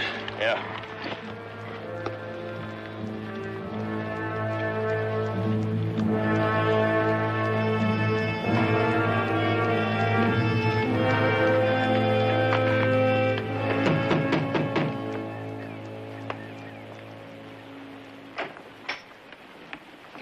My name's Cartwright. I'm looking for Mr. Bingham, please. Oh, Mr. Cartwright, I've always wanted to meet you. Mr. Bingham? Won't you come in? Well, we should have met long before this, Cartwright. Don't know why we didn't. Sit down. What do the three Cartwrights prefer with their branch water? I always think men can look at things better through a glass. Oh, thank you, Mr. Bingham. But I suppose your men told you what happened over at our logging camp. No. Oh, I didn't send anybody over there. I don't know what this is all about. Well, let me explain it to you. You tried to buy a horse from me for $600. I wouldn't sell him. So you sent your man Rio to steal him. Now, you watch who you're calling a thief, boy. I saw you weren't going to sell, so I passed. Rio? Yeah, he's a thief. But he doesn't work for me anymore. I caught him stealing. Threw him off the place more than a month ago.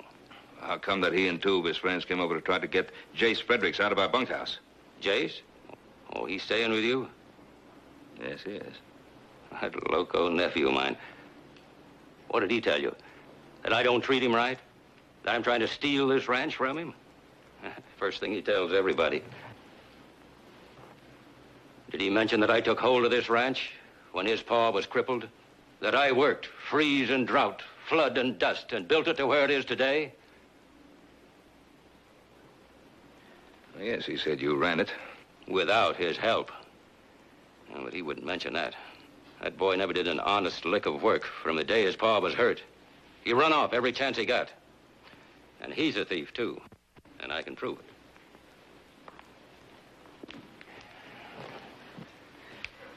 Sheriff?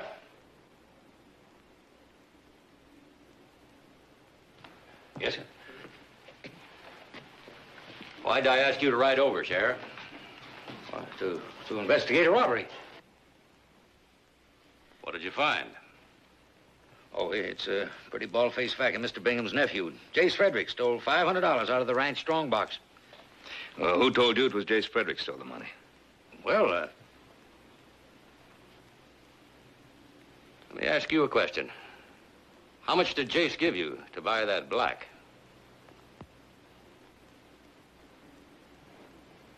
$500. There you are. I'm having that drink. Invitation still open. Mr. Bingham, how do you know it was Jace who gave Joe that $500?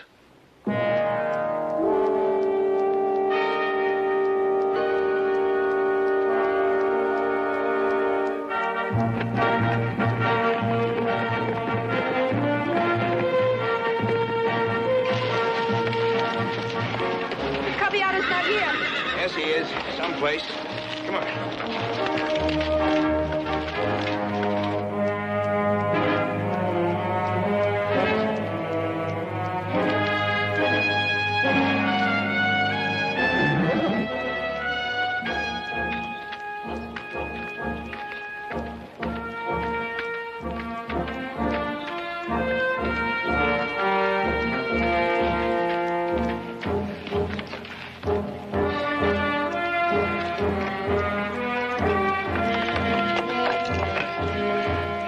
Stay here. You're hurt, Jace. Let me come with you. Stay here.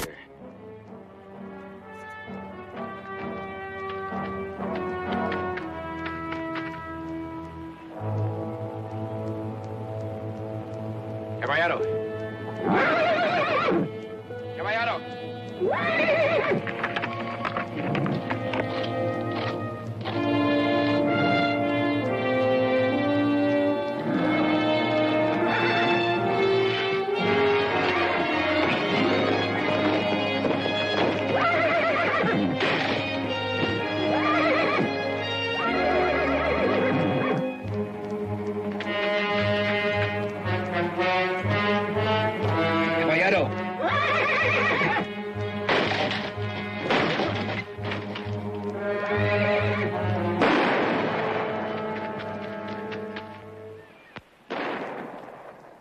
Somebody shooting rats around the barn.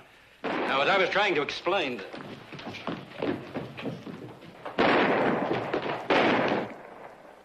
We can't let them leave this ranch. we... No. Here, just a minute. I don't mind telling a lie or two, but killing, that's... Come on.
rifle, I'll kill you.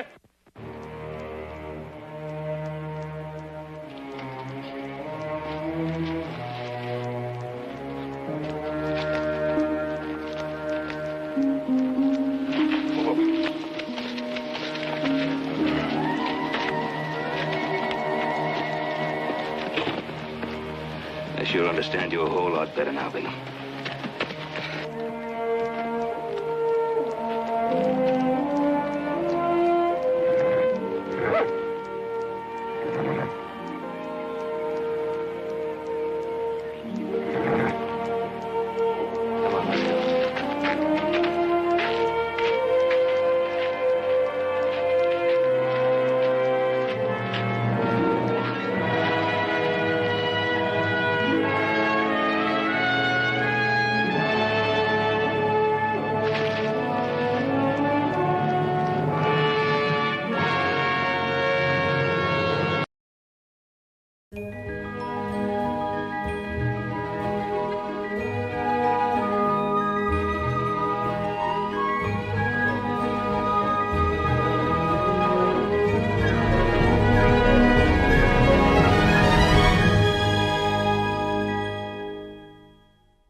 Thank you. Hey, you have enough champagne there? Well, we've toasted the bride and the groom-to-be, and we've caused their blushing confusion. I should say, the blushes of my daughter Eleanor and the confusion of Andy Buchanan. And we've toasted their happiness through the generations to come. Mine goes, please. May I propose a toast? Be my guest. Ladies and gentlemen, I should like to propose a toast to the father of the bride-to-be. Banker extraordinary, the man who has provided this beautiful evening for us, our gracious host, Mr. Arnold Eads. To a long life.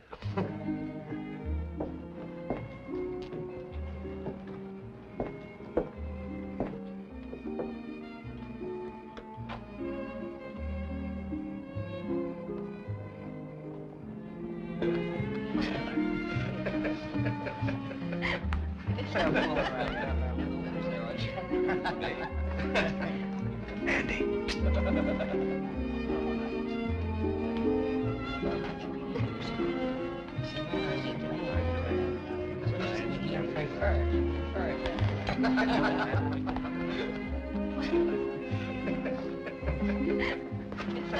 What's up? I had a little accident. Come on out and take a look.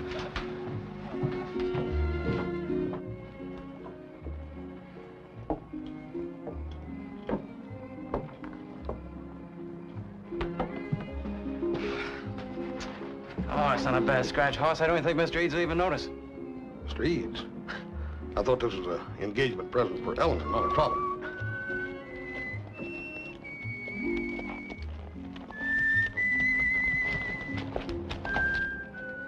Yeah, well, the only thing is I wanted it to be perfect.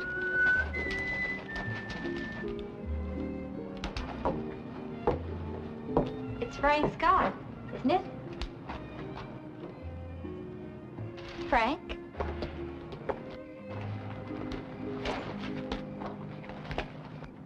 I'll take it over to the livery stable and have it fixed in just a jiffy. Come on, Hoss, I can't take away from the party. Andy, a feller only gets to marry a banker's daughter once. I'll be right back. Thanks.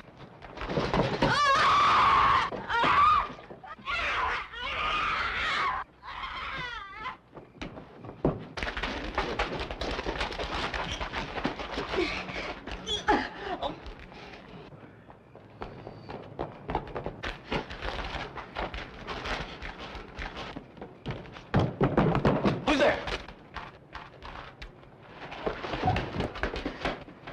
I'll get him.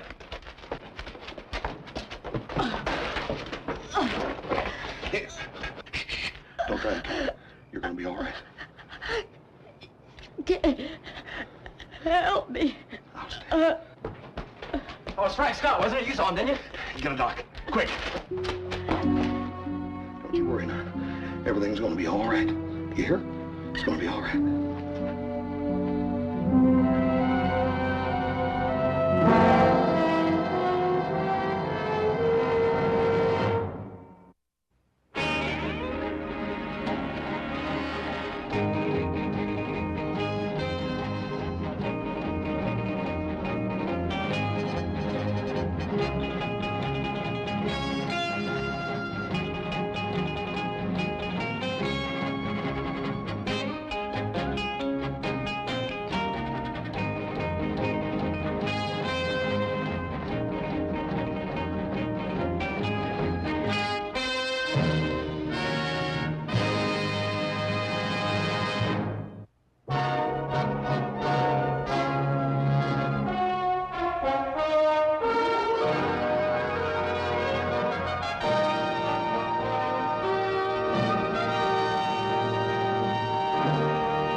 Sure looks like this town's in a hanging mood.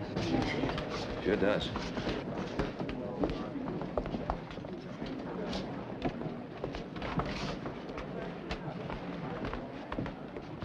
That lucky Andy Buchanan, engaged to the banker's daughter, doesn't have a penny to his name.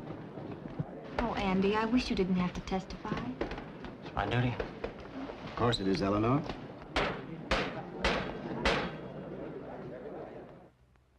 Now, Mr. Buchanan, you've stated that you and Hoss Cartwright heard cries in the night, and that you rushed up to where Shirley Patrick, this newcomer to Virginia City, was being assaulted, murdered, and you saw a man leaning over her.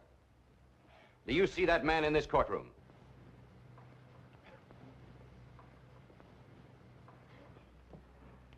Yes, sir, there's no doubt in my mind.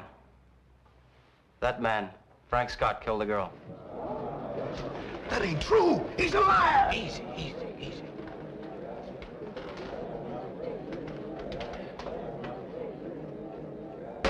Silence in the courtroom. Mr. Cartwright, you ran to the scene of the murder with Mr. Buchanan, and you also saw the man that killed Shirley Patrick. Now, will you tell us, who was that man? Well, I was standing sort of behind Andy, and I couldn't see too well. But I think it was... Mr. Cartwright, the jury is not interested in what you think, just in what you saw. Now, was it, or was it not, Frank Scott? Well, like I say, I couldn't see too well, but... Well, it looked like Frank Scott, yes. It wasn't me. You're lying. You're lying. You're lying. You're lying. You're lying. You're lying. You're lying. You're lying. He's lying. I told you I didn't do it. I was home with my wife. I was home. He was home with me. And he couldn't have killed Shirley Patrick, could he? No, sir. Frank is innocent. He's not guilty.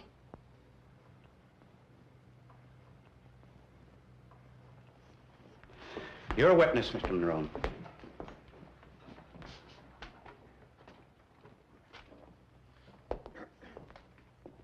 Mrs. Scott, isn't it true that your husband was arrested just last month for beating you? At that time, didn't you state to Sheriff Coffey that you were deathly afraid of him, that he might kill you? I object. This has no relation to the case at hand. Sustained. Mrs. Scott, aren't you lying out of fear? Didn't your husband tell you what to answer? We talked some, but he didn't tell me. No further questions.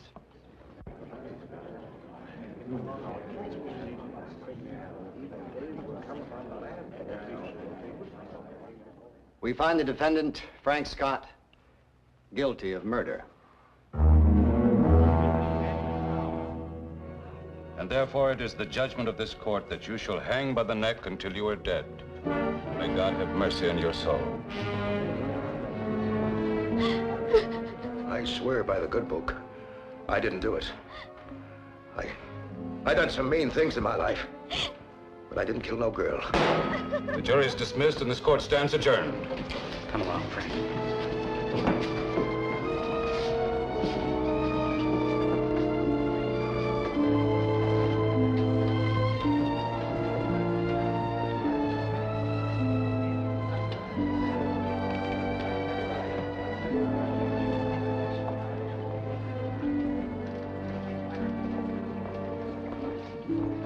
You did a good job on the stand, Andy. Very convincing. I did my duty, sir, same as you. I tell you, it's hard to see a man sentenced to death, even if he is a murderer. First time I realized a man can be killed with words.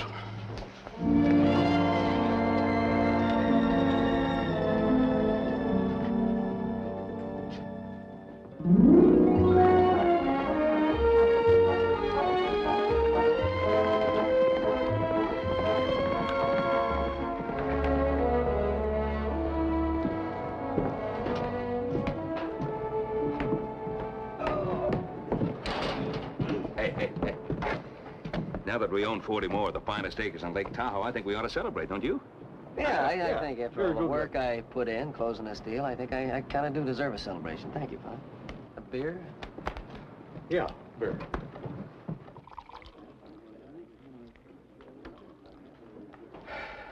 This one's on Little Joe, Paul. Well, thank you very much, Joseph. Awfully good of you. Huh. Think nothing of it, Pop. You know that we own Miller's Creek. Maybe we can build a flume to South Patch, huh? Now, wait a minute. One thing at a time. We just bought the property. Well, I know we just bought them. We're going to do something with it, right?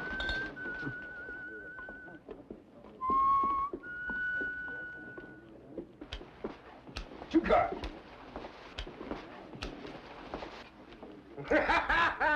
Woo-wee. $20.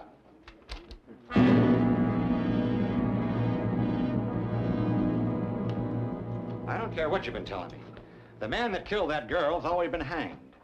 We've heard all about the trial. Sheriff, I was a witness on that trial, and we made a mistake. The law says the case is closed. And until you can bring me hard proof, not just say so, we got nothing to talk about. Look, Sheriff. And that's the end of it.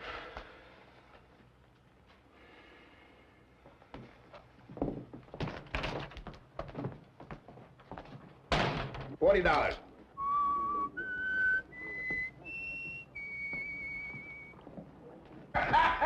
$20.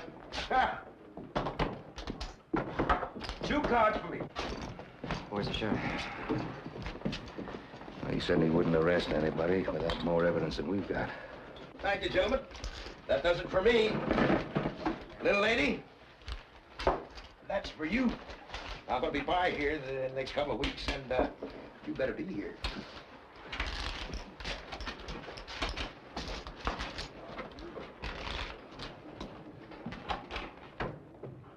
Paul, I can't let him get away. I'm going to go get him. Hold it. What for, mister? The money I just won in there? You must be out of your mind trying to rob a poor country boy right here in front of God and everybody. I'm making a citizen's arrest for murder. You? Who are you? And suppose you tell me who I killed. You killed a girl in Virginia City last July, a pretty girl. Or she was until she ended up with a broken neck.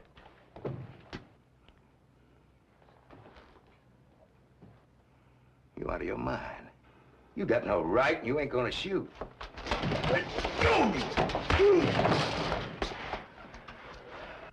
I've never been to Virginia City. You've been there once. And you're going back. Paul, for sure. I'm gonna take him in. You better talk some sense to this fellow, mister. He's biting off more than the whole lot of you can chew. He knows what he's doing.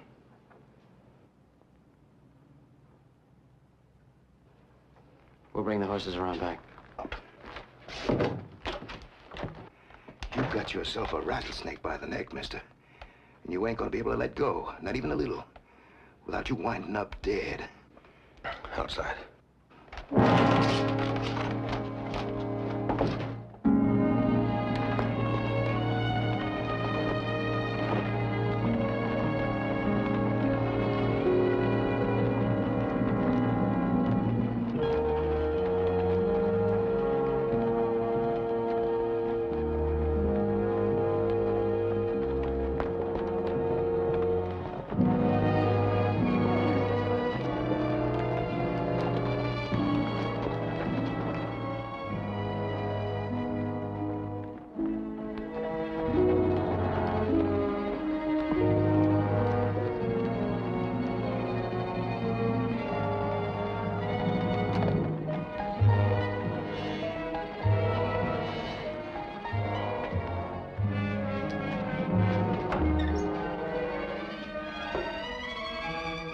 You can take him inside.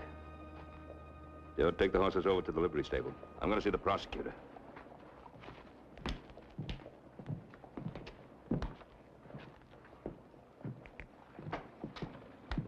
Don't push me.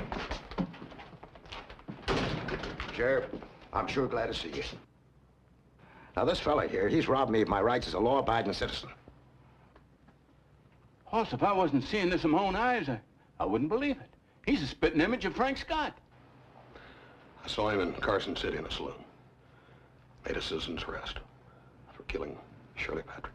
A pack of lies. I've never been in this town before. Now, what's the sentence for false arrest, Sheriff? Why don't you just sit down and we'll iron out some of these things?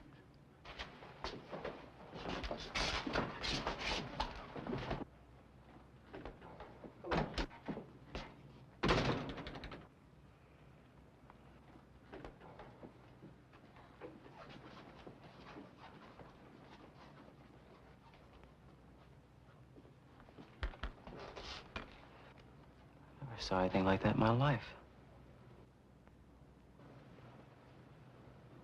Who are you? You tell him, big fella. It's your party. His name is Mel Barnes. I found him over in Carson City. He looks identical. So I look like somebody. What's that mean? Sheriff, I want out of here now. I'm going to make more trouble than you ever saw. Hoss, I'll admit that he looks like Frank Scott's twin. But you and Andy here have already testified that Frank Scott was the killer. Roy, you can at least hold him till Paul gets through talking with the prosecutor, can't you? Looks like I'm gonna have to. Not so fast, Sheriff. You ain't heard my side yet. Now, you're gonna have plenty of time to talk. Oh, what's the charge? Suspicion of murder. That ought to be more than enough. Come on, right through them doors there.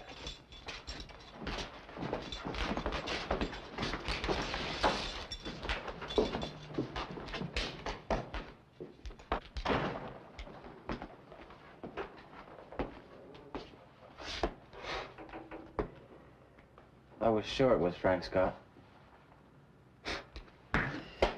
I see this Mel Barnes. Hoss, how can you be so sure? Andy, do you remember that strange tune we heard whistling that night? Yeah. It was Mel Barnes. Heard him whistling the same tune over in a saloon in Carson City. That'll be a big shock to a lot of people.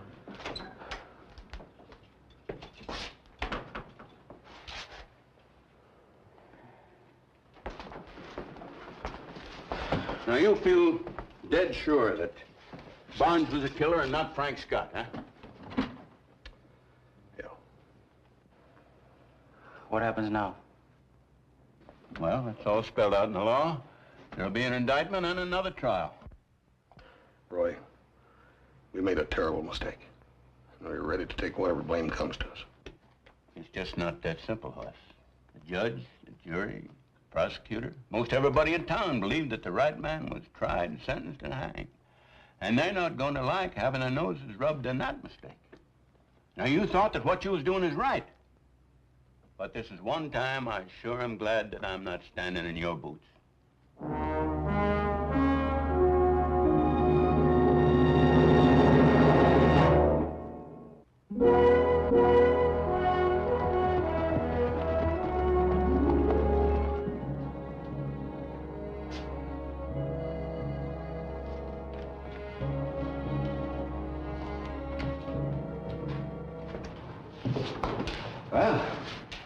quite a day, hasn't it?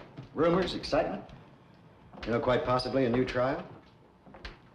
If a mistake was made, and I say if, mind you, then as foreman of the jury, I share the responsibility to a small degree.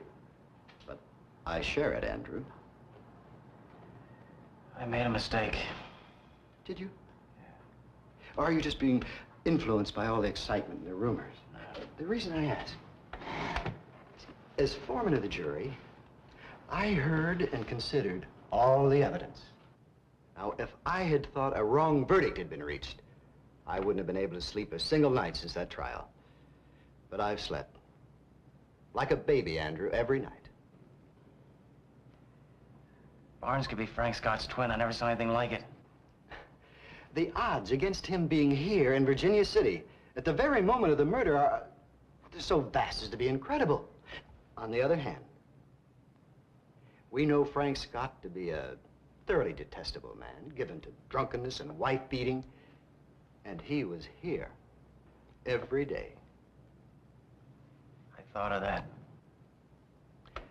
I'm not trying to influence you, Andrew, but I must say that a banker's reputation is his most precious possession. And we are both bankers. See, people expect us to be right, to make the correct decisions, not just part of the time, all the time. People lose faith in us. They lose faith in the bank. All I want is for you to do what is right.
One last question, Mr. Cartwright. Are you sure beyond all doubt that Mel Barnes killed Miss Patrick? Yes, sir. Your witness, Mr. Belden.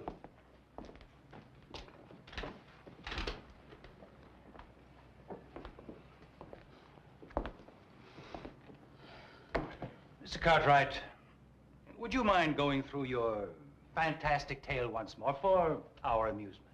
Your Honor, I object. I will rephrase the question.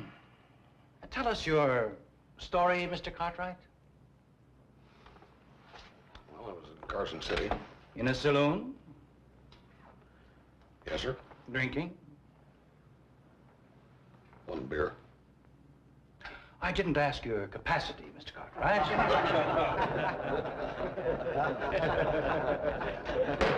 Silence in the courtroom. Like I said, I was in Carson City in a saloon, having a beer, and I heard this whistling. And it was the same whistling that Andy and I heard the night that Miss Patrick got killed. It was a strange, funny sort of tune, one you'd never forget. I see. You heard this whistle, and immediately you knew that my client was guilty of murder. Well, that is what you're saying, isn't it? Yes, sir. It's too bad Frank Scott isn't available, so that he could whistle for us in rebuttal. Now, Mr. Cartwright, you are telling us that in a fair court of law, 12 citizens of Virginia City, an able defense attorney, an impartial judge, you are telling us that all these people made a mistake and sentenced an innocent man to death?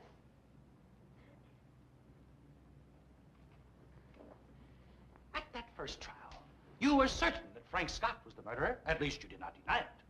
Now you are certain that Mel Barnes is the murderer. You say you made a mistake once. Why not now?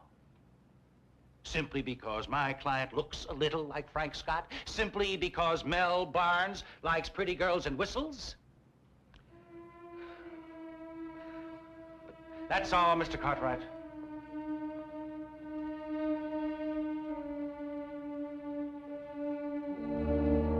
Sorry, Hoss, you'll have to step down.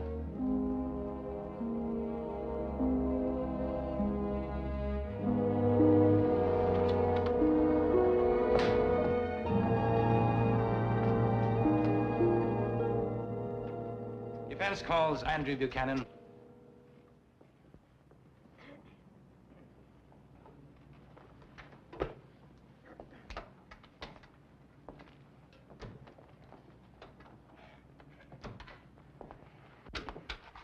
Mr. Buchanan, you've already been sworn in. I have only one question to ask. Is the defendant, Mel Barnes, the man you saw attack the Patrick girl?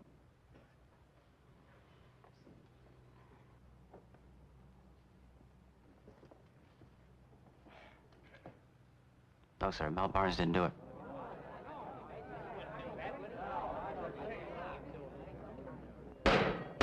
Silence in the courtroom. Like I said before, it's Frank Scott. Now, Mr. Buchanan, Hoss Cartwright mentioned a whistle. Do you know what he meant? No, sir. Maybe he was hearing things. There was no whistle? Then there's no doubt at all in your mind? No, sir. No, none at all. We convicted the right man.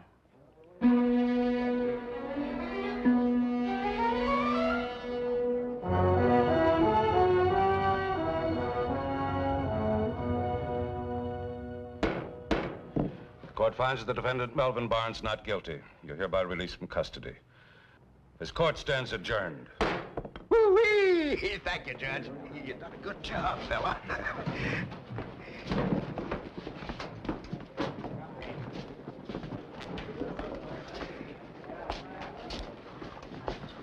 That friend of yours, he plumb tuckered himself out on the stand, didn't he? Didn't even say goodbye.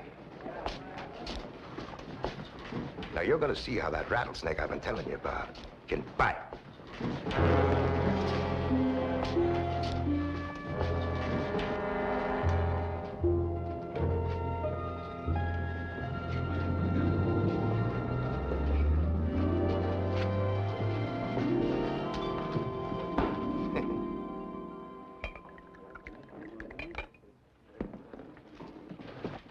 I was on that first jury, and I'll tell you we didn't make no mistake.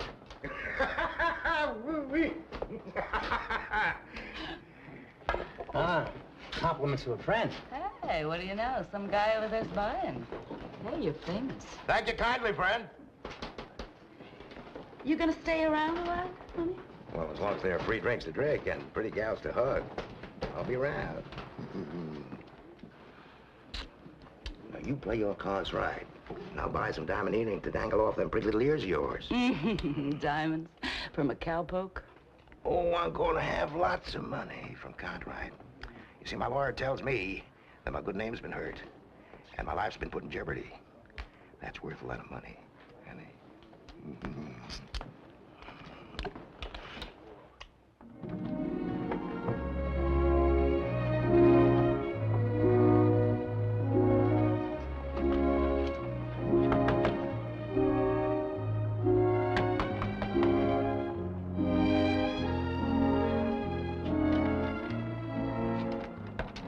Well, what do we have here?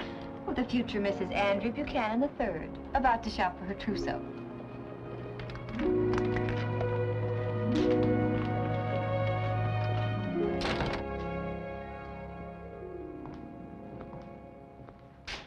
It's over, Andy. It's all over. Don't even think about it anymore. Yeah, sure.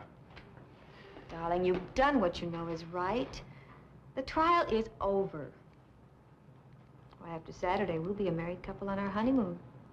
That's right. And we can both forget the whole thing. Oh, I know it's been a terrible strain for you. Daddy says how well you handled yourself. Well, that sure takes a load off my mind. Andy, I mean it. Don't think about any of it.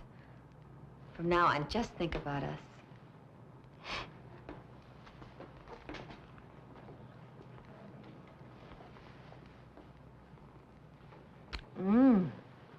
If I had known this is what goes on in banks after hours, I'd have been here more often.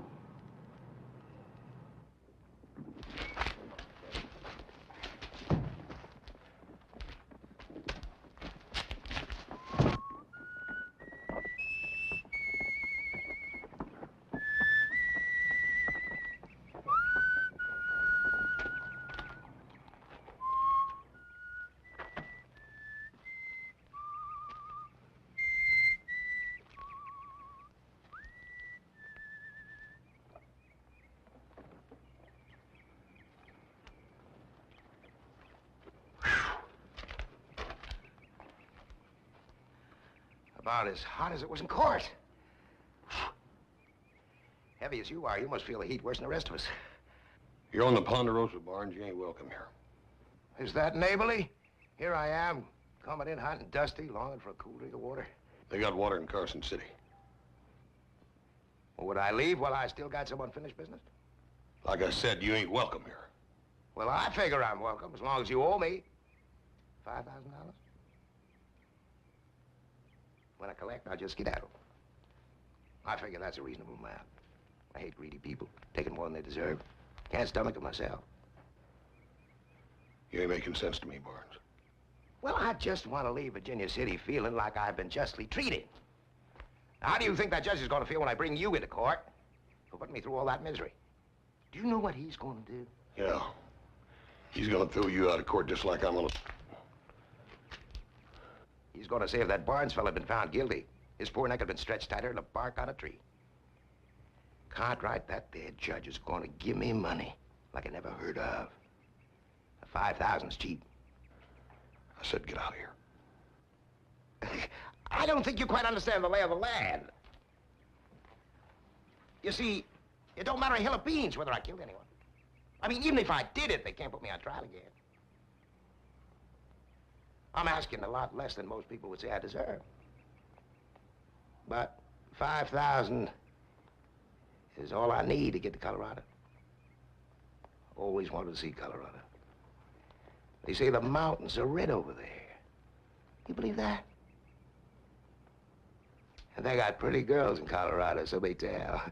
Soft, with pretty yellow hair, nice little ears, nice white throats.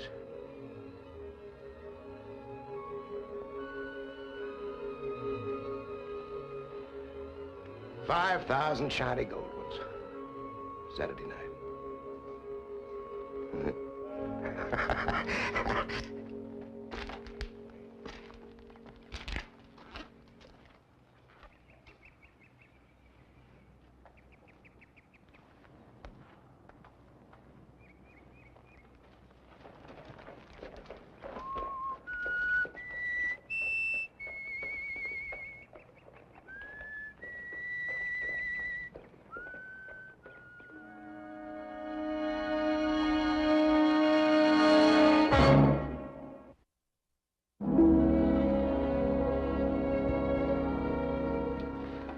What am I gonna do about it, boy? I can't just let him parade around the streets like an innocent man. He's a killer. Look, will you stop jumping around from one place to the other and just sit down? Come on, now, sit. The law has seen fit to convict and hang an innocent man. And to acquit a guilty one. It isn't justice, I agree. But it was accomplished through the due process of law, and we must accept it. I don't care how it was done. It ain't right. It's an injustice, huh? Fine. Well, I've seen plenty of injustices in my time. And most of them have been corrected. Oh, I know that's small comfort after the deed. But in the fullness of time, the guilty usually pay for their crimes. Well, I find that pretty hard to buy. All right, what am I supposed to do? Just give him some money, pat him on the back, and send him on his way? Oh, come on now. You're talking nonsense. You're right. Think on this, though. He's a killer, Paul. He's walking the streets free, and he's going to kill again. Then what are we going to do about it? House, the laws aren't perfect. And neither are the people who execute them. But we've got to have some guidelines to live by. Now, most of the time, they serve us well. This time they didn't.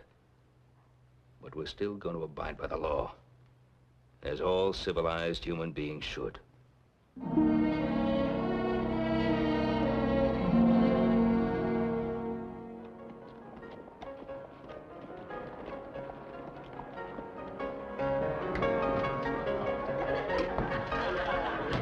G.I., Tom.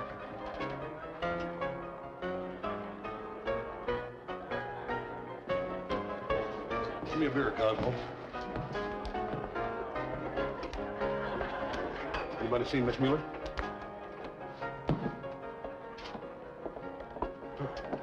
When the freeze blew in, but she sure blew in, didn't she?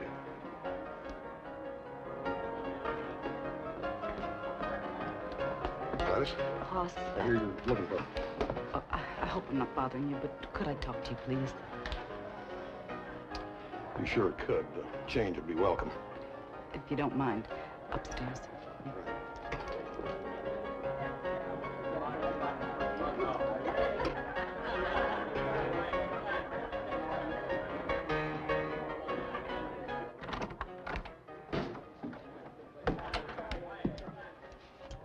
Sit down. Thank you.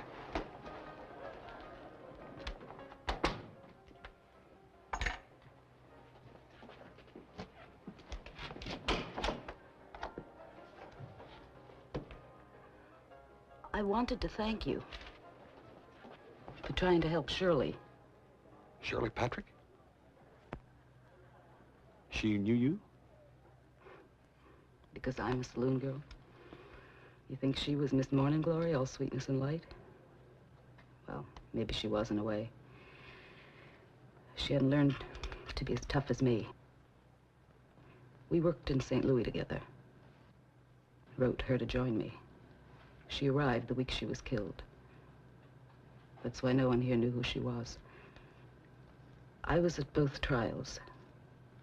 And at first I thought it was Scott, but now I know you're right, Hoss. Mel Barnes killed her.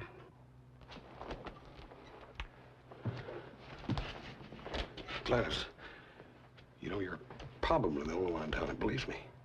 Well, I know men, and I've been around him for a while.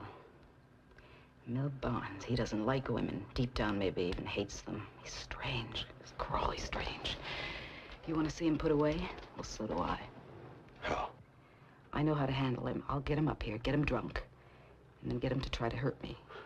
Gladys, you can't do that. He's dangerous. But there'll be somebody close by. Then he'll be caught in the act. Then everyone will know he killed Shirley. You'd be taking a mighty big chance. Gladys, he's a killer. Not if you're the one who's close by.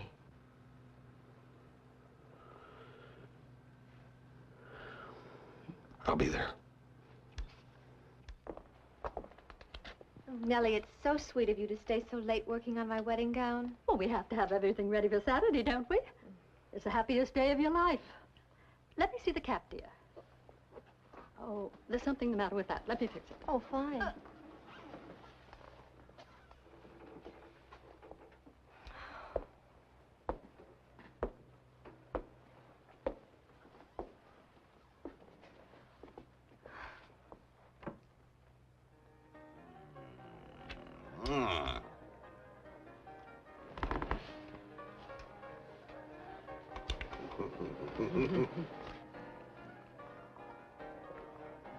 You're a sweet gal. Hey, your glass is full, honey. Right. Can't have a full glass.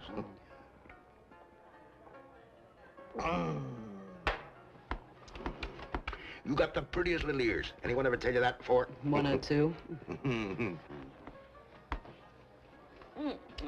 We got a whole half bottle left.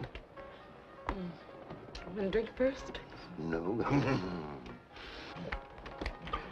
Just one more drink first.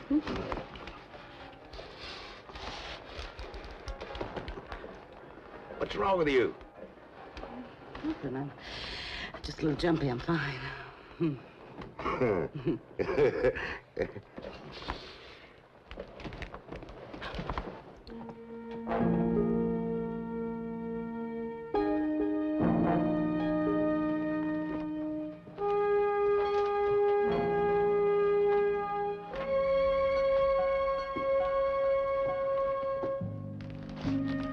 What's gotten into you all of a sudden?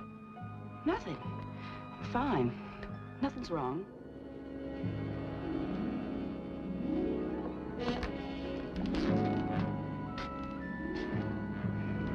Something's wrong.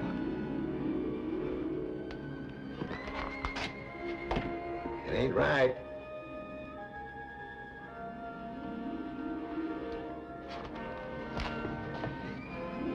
Here, have a drink, man. Take it to bed with you. Bye. Oh, man, come on, honey.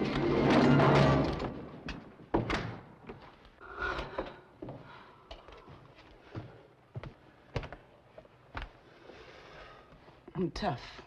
I really am. I know men. I'm sorry, but when he touched my neck... Here, have a lousy drink.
I'll see you. Thanks a lot, Gladys.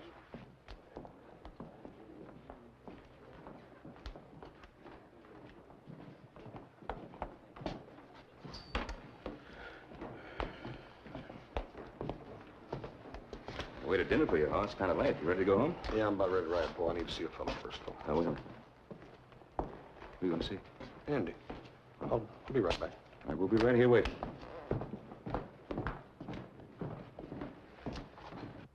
It's just beautiful. Thanks again, Millie. I don't know what we'd have done without your help. I've been looking forward to this ever since you had pigtails and skinned knees. I'd have been hurt if you hadn't asked me. Are you going to be all right walking home alone? Oh, I'm meeting Andy at the bank. He's working late, too. Thanks again. Pleasant dreams. Good night, bye.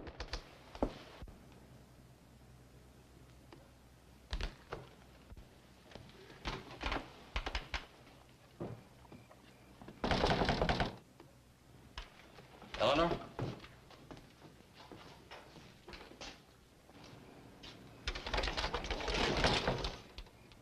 I'm busy, Hoss. Andy, you're not too busy to have a minute with me. I got a lot of work to do, Hoss. Andy, they're just figures. They'll wait. Look, will you stop? We convicted the right man. You know it, I know it, now leave me alone.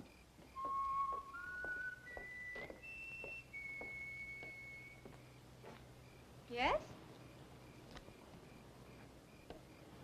You haven't been right since you came back from Carson City, you know that? I think you're losing your mind. You're going out of your head, so stay away from me. Just stay away from me.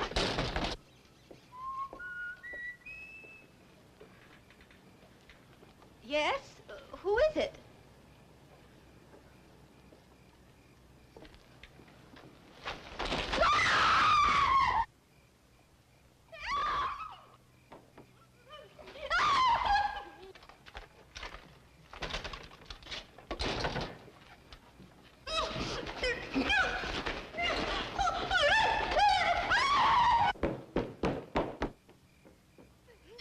couldn't yet. Go ahead, fight. I like it that way.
She's dead.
She's all I ever loved, Hoss. And I killed her.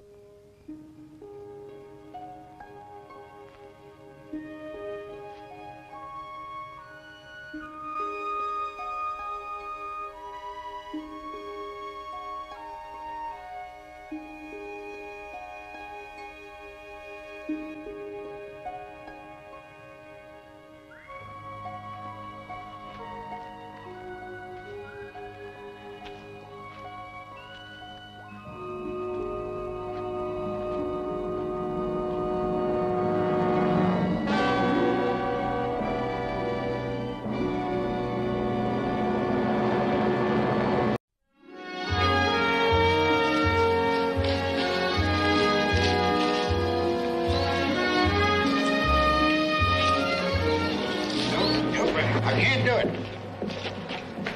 Barney, you're a man reaching for straws. That mine of yours is petered out. The gold is gone. Now, you got to start getting used to the idea. Well, I ain't arguing against it. Well, then sell the mine to me. Let me take what little copper I can find, and all the money I'm going to give you a grub stake, and you go prospecting again. You make another strike, Barney. It took me near 30 years to make this one. I ain't got that much time left. Besides, I promised Horse Cartwright I'd wait and sell in the mine. I'm a man who does what he says whenever I can.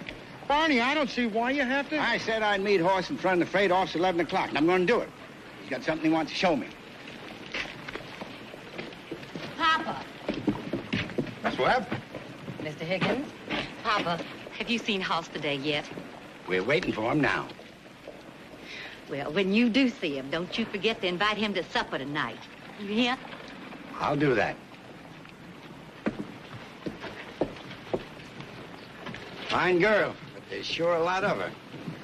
Got her heart set on getting married, even if she has to drag the groom to the altar by the ear. Howdy, Barney. I'm here, Hoss. Higgins? Cartwright, what's this nonsense I hear about you not wanting Barney to sell his mine to me? Well, it ain't that I don't want him to sell it to you. Just that, well, I didn't want him to be in no hurry to sell it to anybody. But it's no good to him. The gold is gone. I can make a small profit off of the copper if I get my equipment in there now. Time is money, and I can't afford to waste it. Well, I'm just asking for a couple of days. What's wrong with that? Why wait at all? Look, Mr. Higgins, now you made the survey, and I'm sure you're a fine mining engineer. But there might just be a vein in there you missed. That's impossible. Well, all I'm asking is a chance to see what I can do. You're no engineer. What do you think you can do? Don't clear out the way! Freight coming in! Oh, just hang around a minute, and I think I might be able to show you. I say, halt!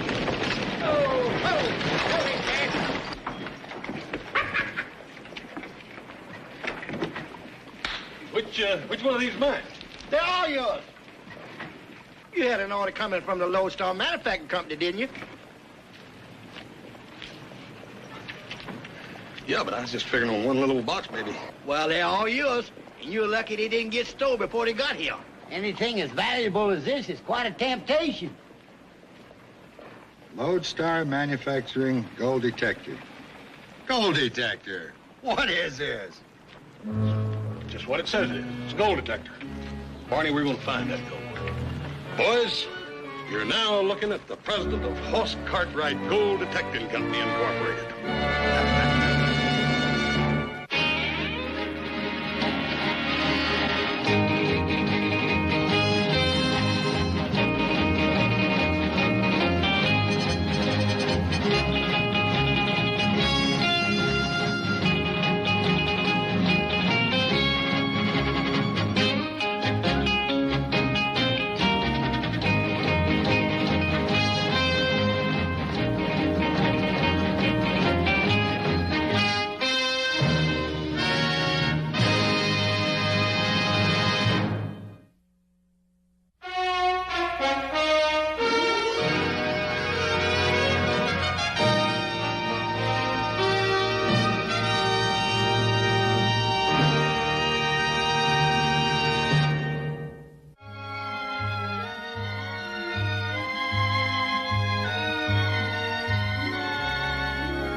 Got all your stuff packed for San Francisco? Yep.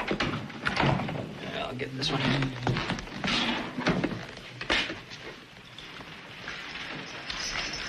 Hey, Pa? Take a look at this.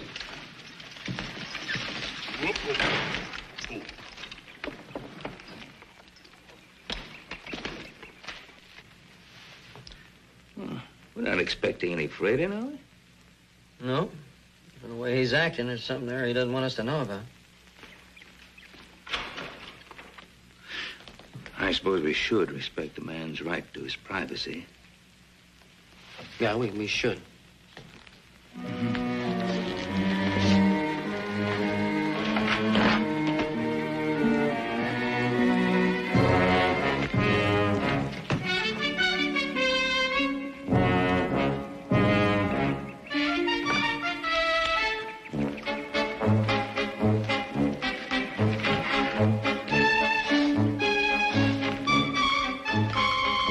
Hi, Paul. Joe.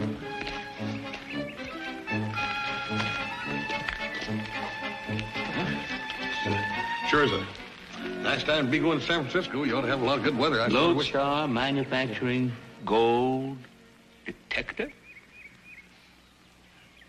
He's done it again. Just a dead burn minute, Joseph. Now, you hold on. What is this? Well, it's a little sideline I thought I'd go into. I seen this thing advertised, and I thought I'd order me one of them. Of all the idiotic ideas... Now, wait a minute, just wait a minute. Now, you know I'm a firm believer in free enterprise. Just as long as it doesn't interfere with you performing your chores. Oh, no, boy, it ain't. I guarantee it ain't. Now, you go in San Francisco and enjoy yourself, and Joe and me will take care of everything. Fine. We'll see you when you get back.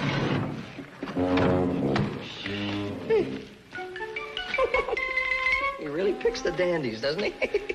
Well, Joseph, just remember one thing. They laughed at Fulton in a steamboat. And I have the strangest feeling they're going to laugh at Hoss and his gold detector. Let's hit that stage.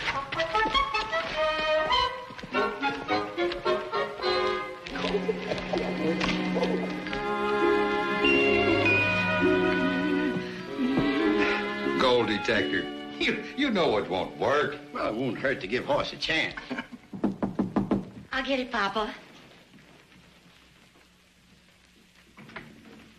Well, hello, Hoss. Oh, I'm just Casey. about giving you up. Come right on in. How are you? Barney? Mr. Higgins? I was just telling Higgins I'm going to give that gold detector of yours a chance to show us what it can do. Sit yourself down, Hoss. Make yourself comfortable. You don't have to do all this just for me. I like doing things for you, Hoss. Yes. Look, Barney. I sure hope you brought your appetite. Supper'll be ready before you know it. Yeah. Thanks a lot, Miss Casey.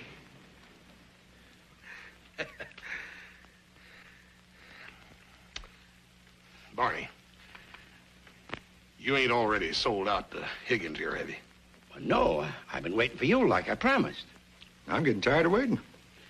Yeah, well, that's sort of what I want to talk to you about. I'm going to need 2 or 3 more days, 4 or 5 at the most.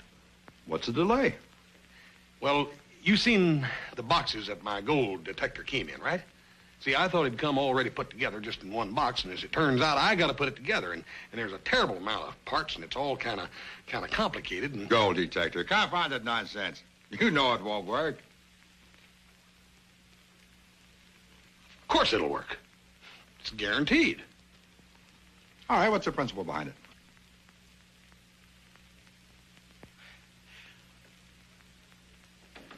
Well, I don't rightly know. You see, I ain't got to the fine print and instructions yet. Well, now, they wouldn't sell a thing like that if it wouldn't work, would they? Oh, yeah, they would. They'd sell anything as long as they fool around to buy it. Now, wait a minute. Now, you really don't expect that device of yours to sense, that is, to detect gold through a distance of solid rock, do you? That's what it's supposed to do, and I think we ought to give it a chance, don't you, Barney? Well, I gave you my word you could. All right, I'll be generous. I'll give you a week to get your device together to make your search. A week, that ought to do it fine, Barney. Now, at the end of that week, I'll expect you to sign your mine over to me or forget the whole thing.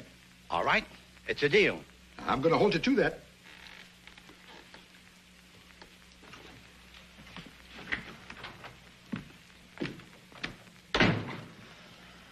Say, Hoss, I sure hope that thing will work. Don't worry about it, Barney. Of course it'll work. It's guaranteed. Now, if you gentlemen will just come to the table. My, oh, my, Miss Casey. Well, just get over and sit down, honey. What a feed you done. Oh, this is nothing, Hoss. One of these days, I'll fix you a real meal. Yeah.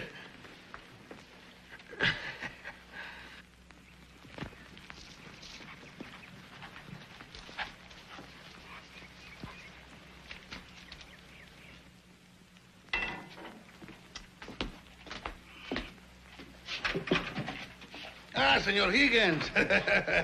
Pasa y siéntese, amigos. I would offer to share my supper with you, Senor Higgins, but there's hardly enough food for one. Nah, I'm not hungry. I hope you have a job for me. I have not worked since the mine shut down. That's the reason there's only enough food for one. I've got a job for you. The gold detector. Senor, if I were you, this would worry me. I don't have to worry. It can't. But only fools take chances when it's not necessary, yes, senor?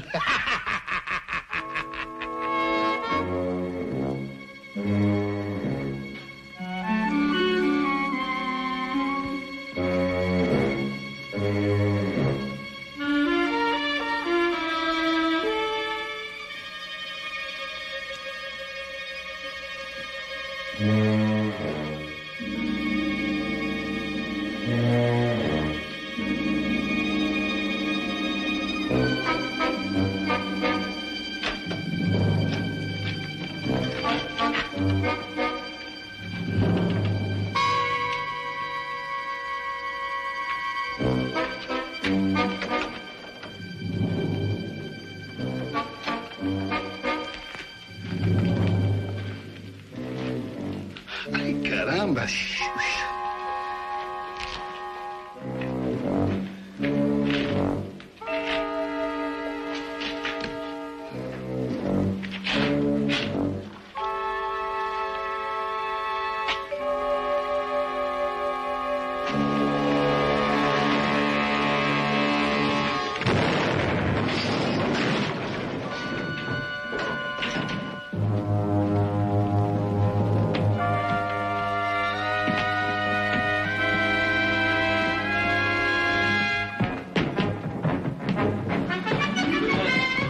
Come on. Get your gun. Come on. I got it.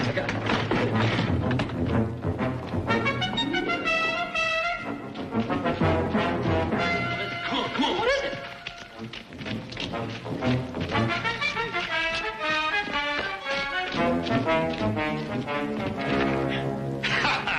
It worked. It scared them off. I scared who off? The thieves. The thieves is gonna steal my gold detector. See, I planted that shotgun over there. Hey, what, are you out of your mind? Suppose I would have walked in here. You could have blown my brain out. Well, not unless you're 18 feet tall. No, Joseph, it worked perfect. You see, it shot the cans down, scared the thieves off, and woke us up. It's perfect. Hey, you're kind of a genius. Yeah, I know. Well, who'd want to steal this gold detector? Who'd want to steal some very valuable stuff, Joseph? Coil one, coil two. Hey, Hoss. Green pipe, orange pipe. Hoss? Blue pulley, yeah. You know anything about dynamite? A little bit, why? Well, I don't know anything about it. You better take care of this. Yeah.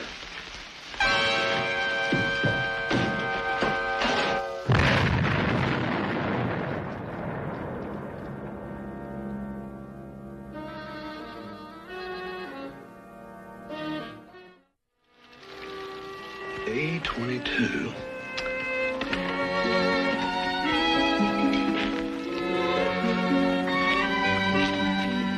The Z14. Hello, Hoss. Oh, howdy, Miss Casey. I saw little Joe on the road. He told me what happened last night. Yeah, that ain't all the troubles I'm having. I done follow these instructions exactly like they say, and it just don't look right. Don't look anything like the picture. No, that's what I mean. After putting it all together, just by these instructions and then the picture here, don't look nothing alike. Brought you some cake.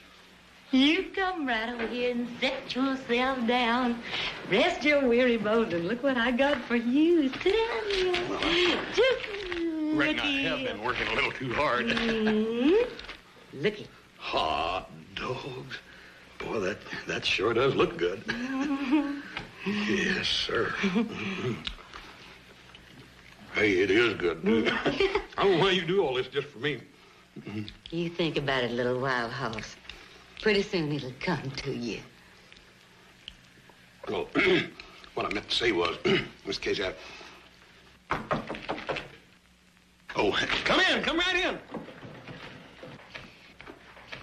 I'm looking for a Mr. Hoss Cartwright. Yeah, well, that's me. How are you, sir? My name is Albert McNulty. I'm field representative for the Lodestar Manufacturing Company. Hey, I'm real happy to meet you, Mr. McNulty. This here is Miss Webb. Hello. The company sent me by to see if I could assist you in any way. You sure can. Right here's the gold detector. I ain't got it all put together yet, but there she is. So I see.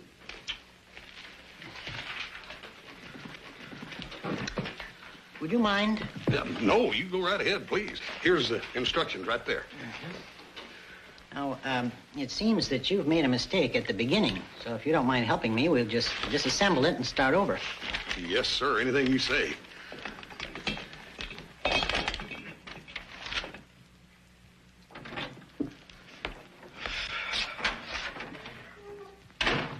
They're still at it, huh? I do what you tell me. I watch them all the time. Senor Higgins, they are at it day and night.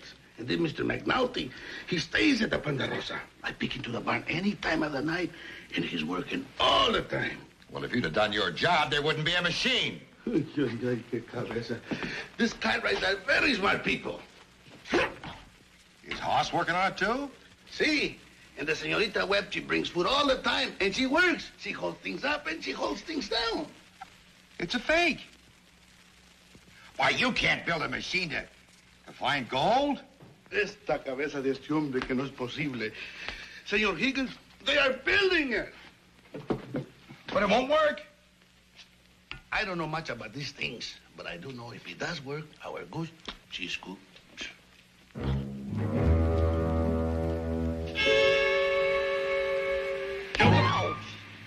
Don't cheat. You'll see it when Barney and Casey sees it. Now, get on over there. Well, what are you being so silly Joseph, about? Just... you doubting Thomas, get over there. Barney and Casey, You're about to witness something. Mr. McNulty here is going to have a few words to explain how the great gold detector works. Mr. McNulty. It has long been suspected that certain invisible rays emanate from gold, greatly affecting human beings, causing excitement, lust, avarice. The gold detector is a device which detects this reaction in human beings, thereby revealing the presence of gold. Now, Mr. Cartwright, if you'll be good enough to help me remove the covering. Barney, you and Casey going to see something now.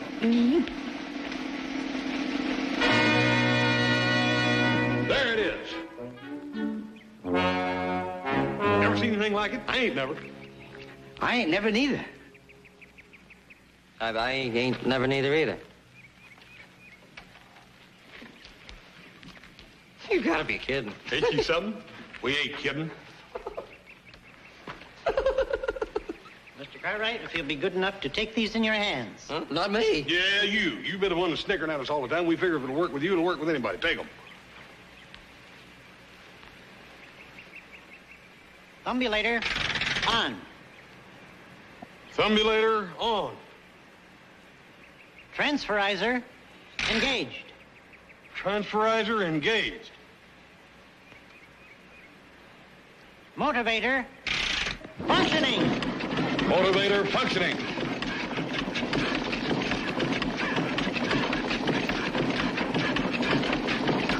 You're now fully activated. Great, what do I do now? Just walk about as if seeking for gold. In the yard?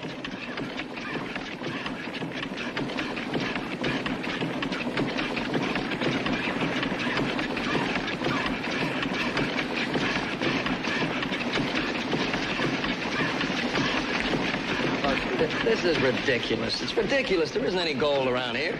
What did you say, Joseph? I said the whole thing is ridiculous. There isn't any gold around. It works. It works. Great. I can't. Turn down the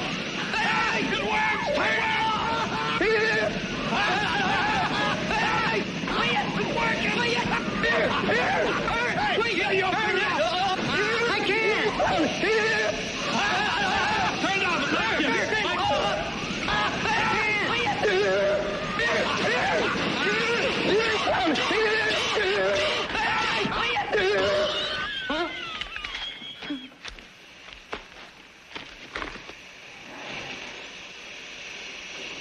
Now, what do you say? Ouch.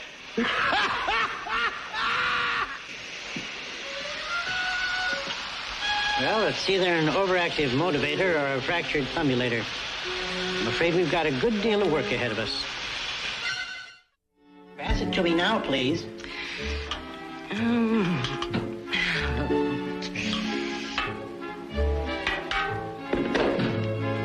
My Amazon helper. Does this look like a transferizer part to you? You quit calling me an Amazon. All I ask is that you give careful attention to your work. All I ask is you to stop picking on me. Boy, you two at it again? He keeps calling me an Amazon. A simple statement of an obvious fact. Oh.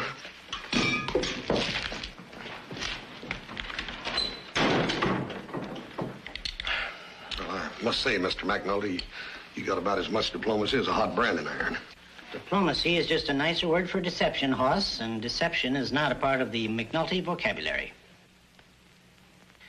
Which leads me to confess that I cannot deceive you any more than I could Casey, my Amazon helper. I misled you when I told you that I was a field representative for the Lodestar Manufacturing Company. You mean you ain't? Well, yes, but I should have added that I'm also the president, vice president, treasurer, mechanic. In short, I am the Lodestar Manufacturing Company.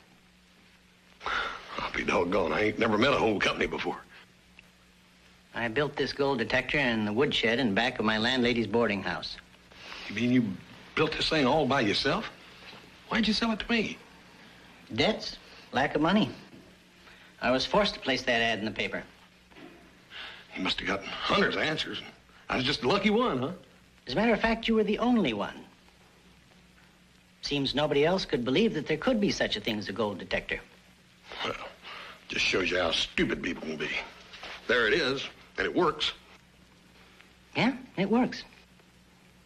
But you know something? I don't really know why it works. Oh, you gotta be joshing. No, I can only deduce that it works on rays emanating from gold, but I can't prove it. Well, I can't prove the sun's gonna come up in the morning either, but I General storekeeper said you ordered these. We sort of offered to bring them out. Great day in the morning.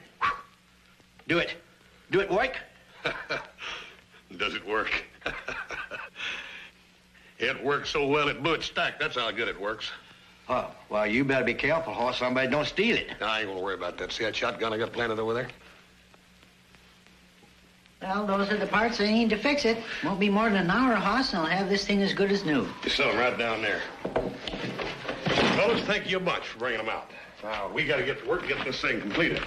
I know you boys will understand. If you'll just excuse us, we've got us a whole bunch of work to do. So we'll see you boys later. So long. Ooh, did you see that? Old Satan's clutching and grabbing at me, but I'm fighting him off. Yeah, well, he's been screaming and hollering my ears too, Cash, but I ain't gonna listen to him. We fought temptation and we whopped it. Sure makes a man feel good. Well, he ain't gonna bother us no more. No, sir. Did you see how he dangled that gold Decatur right in front of our face? Just like the snake did to Apple? But we thieved through his evil temptation. I'm proud of you, Cash. I'm really proud of you.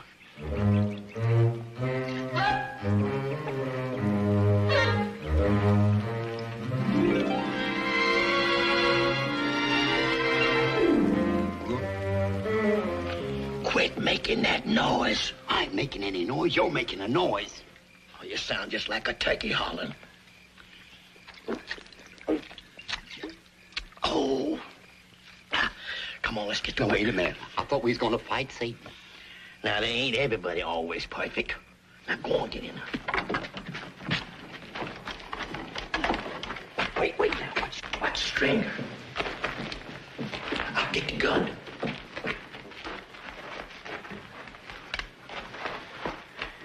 Ain't it pretty? It sure is. I just sort of hate to steal anything so pretty from old Hoss. Well, old Satan didn't say nothing about borrowing. Yeah, still, it just don't seem right. Well, you want to get rich, don't you? I sure do. I'm getting tired as can be of being poor and having to work for a living. Well, all we're going to do is borrow it for a while until we find enough gold, and then we're going to bring it back. Maybe if I was to have another nip, it'd sound better. Yeah?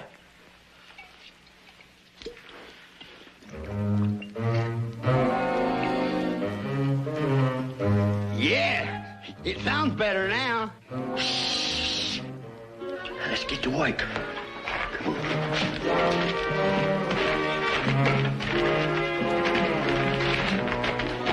Be careful, be careful.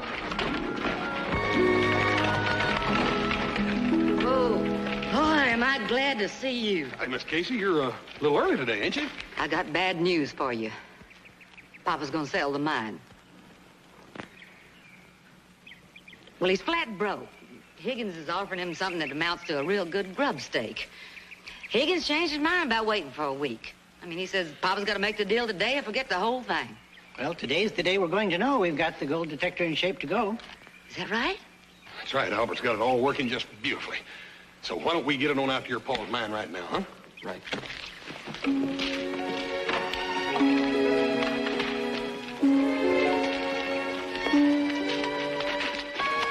I'll take care of the shop. It's gone. Somebody's done took it. Let's see what we can find.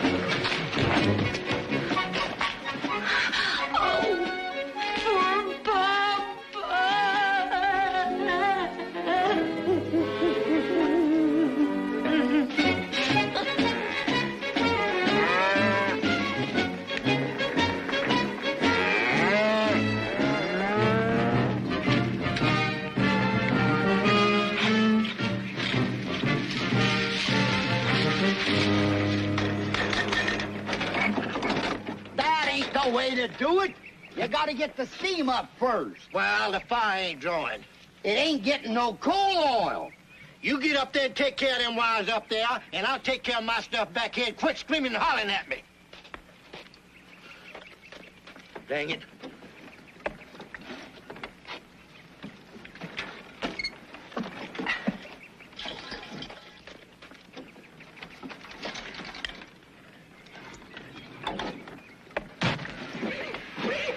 Hey, Cash! I think she's waking up! SOA!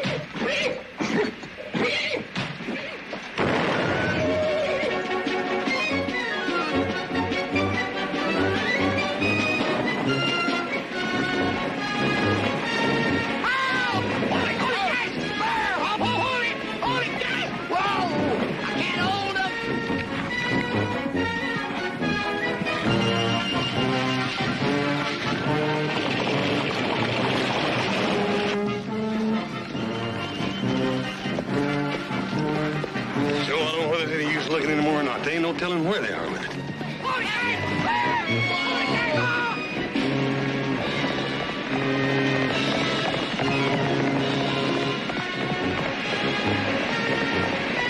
Come on.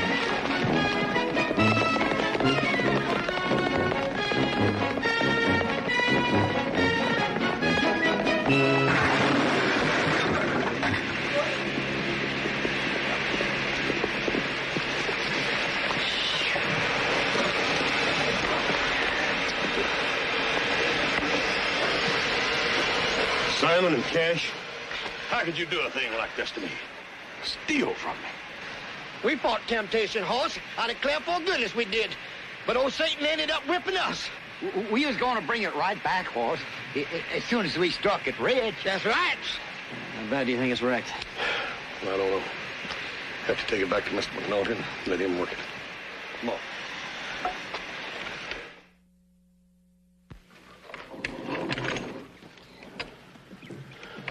You think it's going to work? I hope so. I wish I had a couple of days to make the fine adjustments. Well, Barney hasn't sold out yet, but Higgins is pressing him pretty hard. I'd hurry up if I were you. How much time we got? Take at least an hour. I'll get us hitched up. You stay working.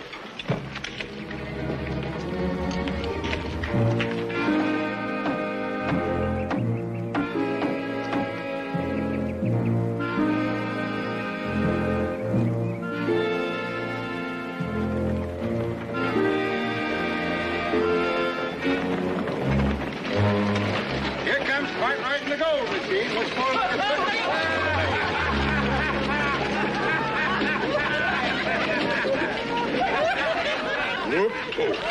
Hey, don't you fret none, Hoss. Remember, they laughed at Fulton. Yeah.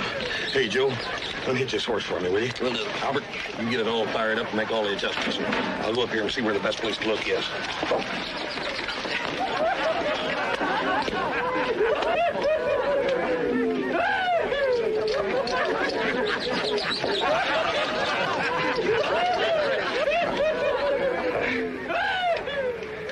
Well, Barney, reckon where the best place is to start hunting.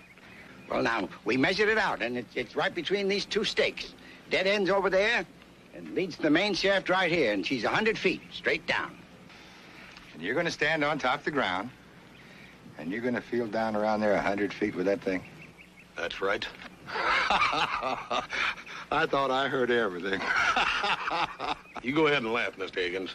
But you just remember, they laughed at Fulton, too. Well, now, who's he? Who is Fulton? Who is Fulton? Yeah. If you're so ignorant you don't even know who Fulton is, that blame if I'm going to explain it to you. Albert, you about got it ready? I can't promise anything. It's been jarred around so much.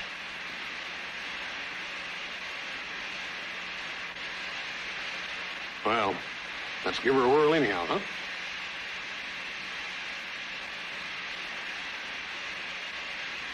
All right, folks, let's all back up now. We're going to watch the show.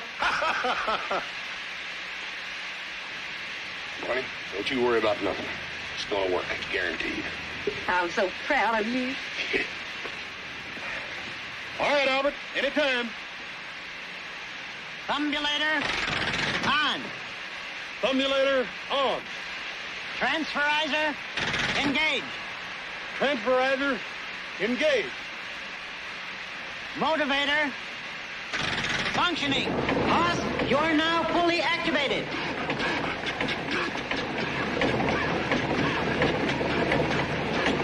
Here, clear, boys.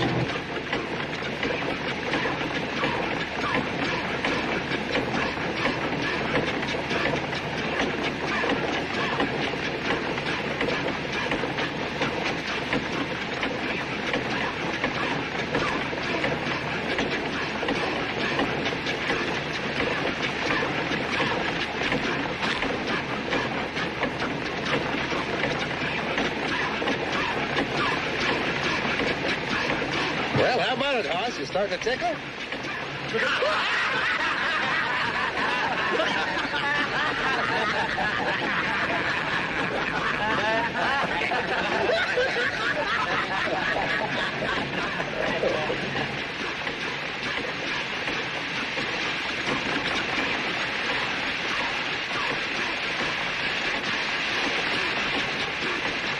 All right, Albert.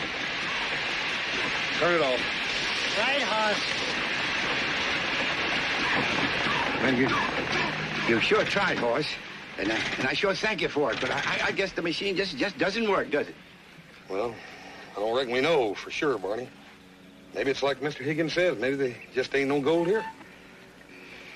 Gentlemen, I want you all to gather round. I got something to show you. Hoss, you're right when you say there isn't any gold here, but that silly machine of yours wouldn't have found it if there had been. Now, I'm going to put a stop to this once and for all. You passed over this spot here a couple times, didn't you? That's right. I don't want anybody here to think that Vern Higgins isn't a fair man. Corrales, give me that cello.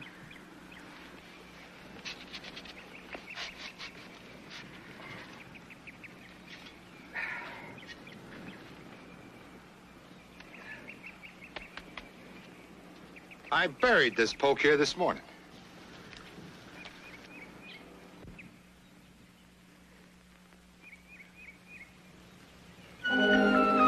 Take a good long look at it, my gullible friend. That's gold. That's pure gold.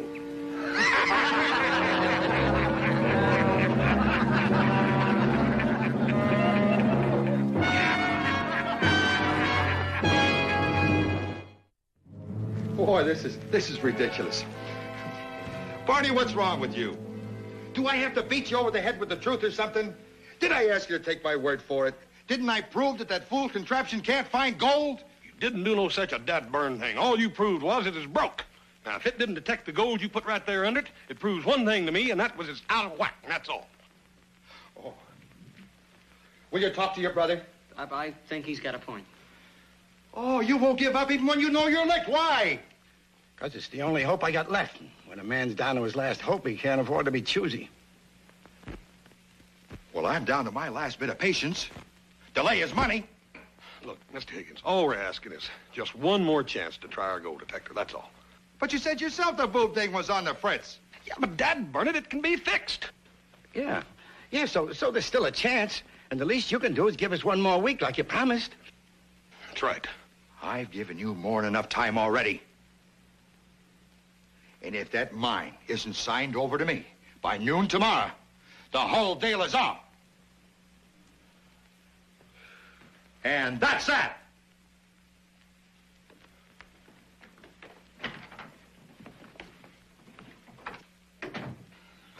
I can't stall him any longer, Hoss. I'm sorry. Yeah. We got a problem, Barney, but at least we got until noon tomorrow. Casey and Albert are over there working on that gold detector right now. If they can find the trouble and get it fixed, we still just might make it.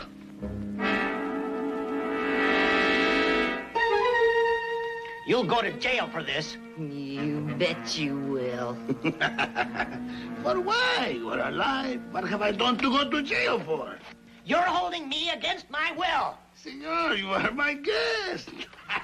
Bunk, you abducted us. You say it your way, senorita, and I say it mine. I demand that you release me. My work on the gold detector is not finished. You will be my guest until tomorrow afternoon, and then I will let you go.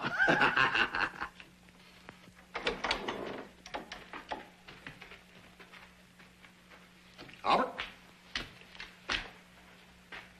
Casey? It's funny.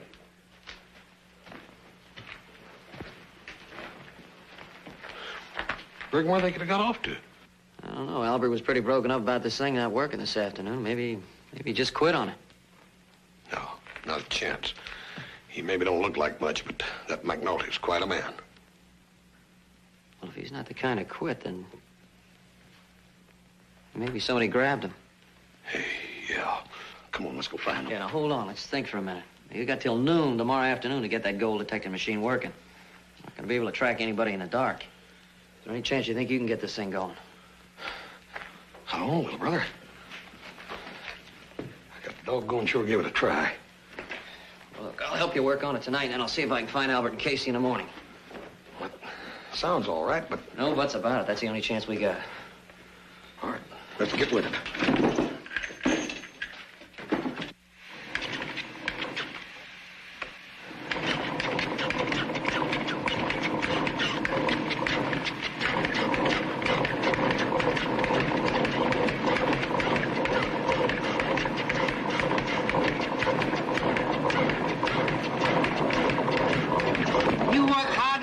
Machine, Mr. Hoss. You no eat, you get tired. Yeah, I ain't got time to eat, Jose. Funny machine look like it's all ready. Yeah, it's working all right.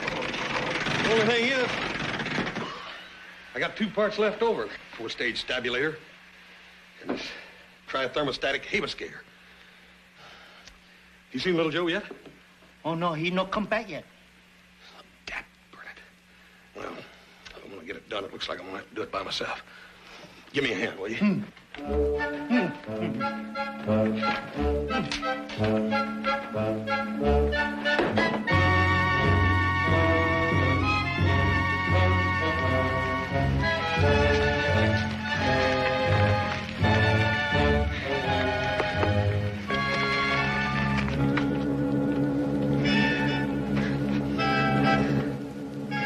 Say, I'm thirsty. You can't keep us tied up here without food or drink. That's right. It's not healthy either.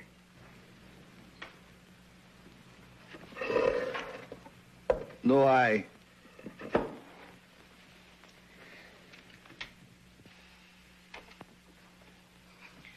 must say, Miss Webb, I find you very staunch.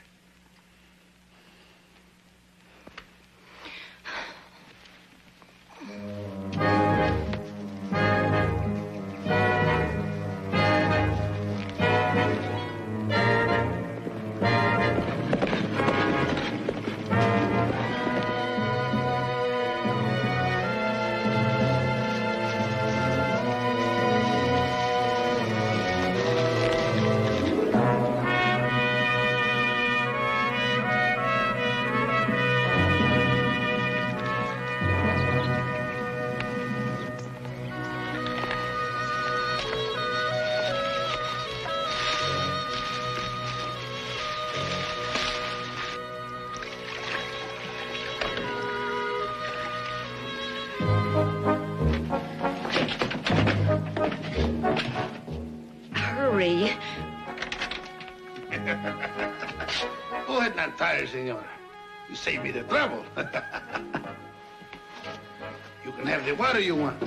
And then I tie you up again, this time much more tightly.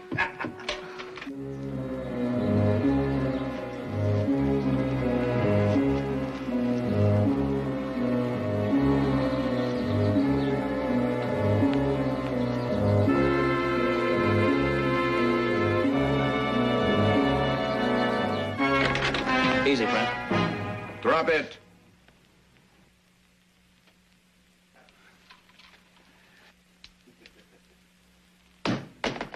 Senor, you're going to be mighty sorry. Get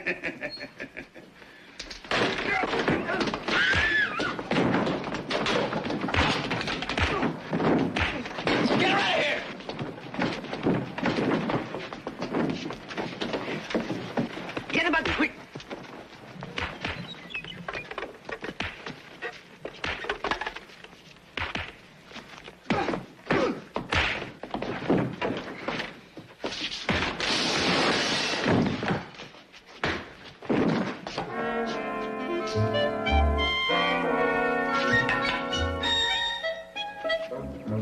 What happened to you? Where'd you go? I'd tell you, but you wouldn't believe it. Well, you can go back in now if you want. They don't want to fight anymore. You two better get on over the gold mine. Hoss is there with a gold detector. There's not much time left. We'll see these two get into town into a cell. You think you can handle it alone? I'll do my best. Albert, you were wonderful. Oh, it was nothing. Just a simple matter of leverage. Go on. Hurry up. You're running out of time.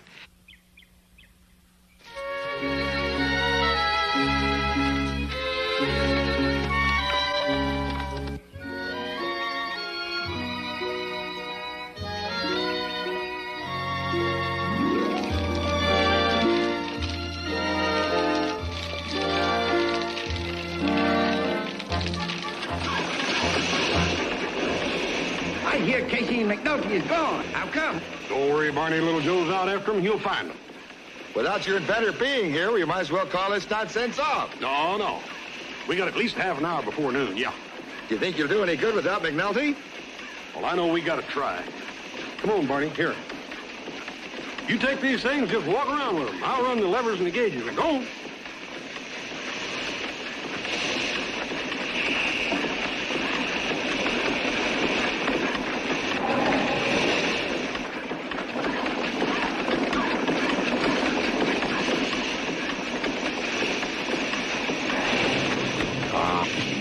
This machine ain't gonna work. We might just well give up. Well, you're ready to sell and I'm ready to buy. Have you got the deed? Yes, I have, right in my pocket. Here, hold these things. I'll give it. So you're finally going to believe when I say there's no gold in this mine. Hey, Arthur, get his gold! Look at her! Look at her! Hey, the machine works! Oh, honey, we rich! Honey, come down! We struck it real... Turn it off! Shut it down, Hans, quick! I can't! There must be a mountain of gold out there! It's getting faster all the time! It's going to explode, Hans! Come on, run! Explode? Ah!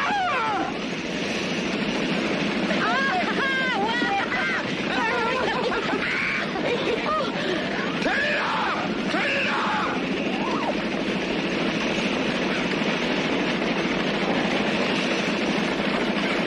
Hey, Higgins!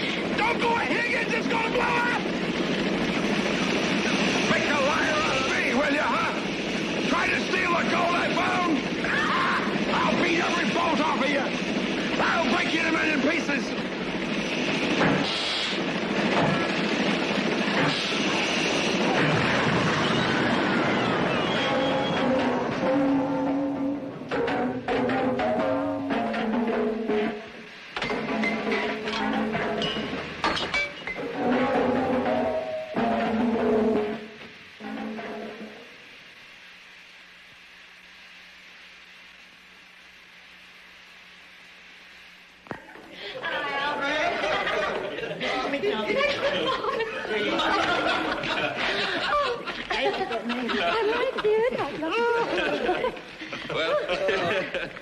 Now, let's you have a good trip now. We will. It's been a pleasure. It's been a pleasure. Albert, it's been fun. Great to see you. Thank you so much. Mrs. McNulty?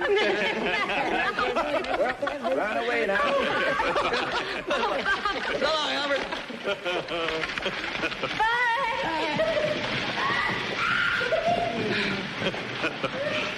My, kind of nice them two getting married. Eh? It's kind of nice spending your honeymoon in all the capitals of Europe. Yes. Me making it possible by making them rich find that gold for them. That wasn't no little chore neither. You know, Hoss, I've been thinking about that machine of yours. I'm not so sure that gold detector found that gold, but I do know one thing. It sure found out that Vern Higgins was lying, and he ended up in jail.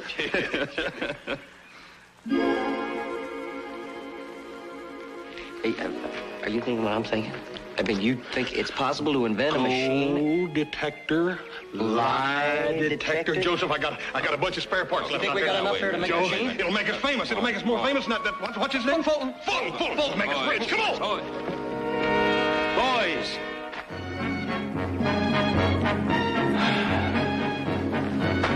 Oh, boy.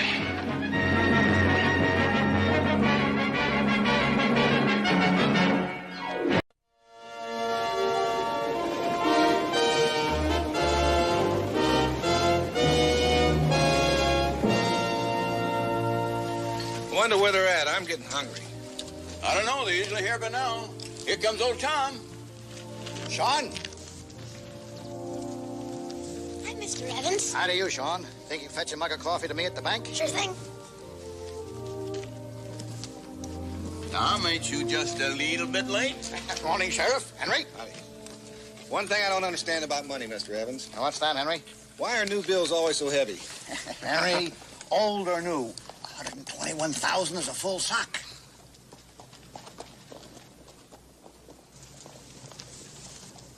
Cully Mako, still hanging around. 4 days now. That's his right. He served his time. But he swore to kill Mr. Bragan and Ben Cartwright. He's got Mr. Bragan so jumpy now, I think you ought to run him out of town, Sheriff. Oh, come now, Tom. He made them threats a long time ago, and he's had 5 years in jail to simmer down. How's about getting that money inside the bank so I and the boys can go get some breakfast? Oh.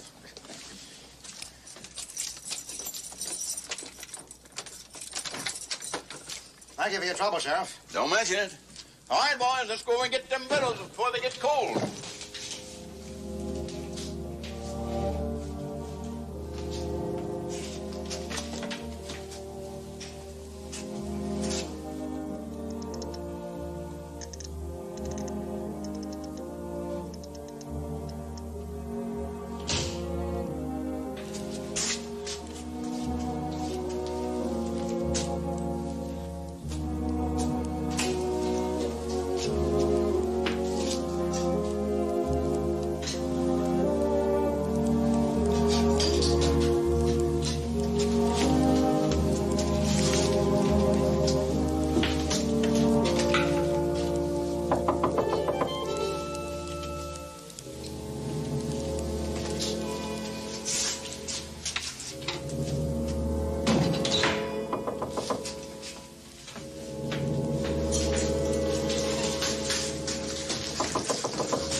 Is that you, Sean? Henry from Wells Fargo.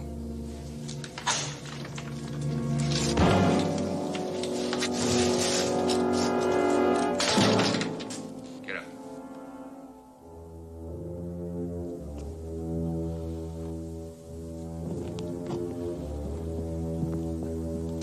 What are you doing? Shut up.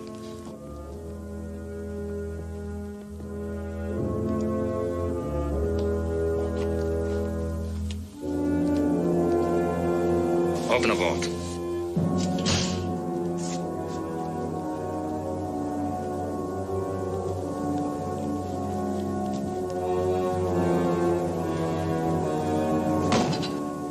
No! No!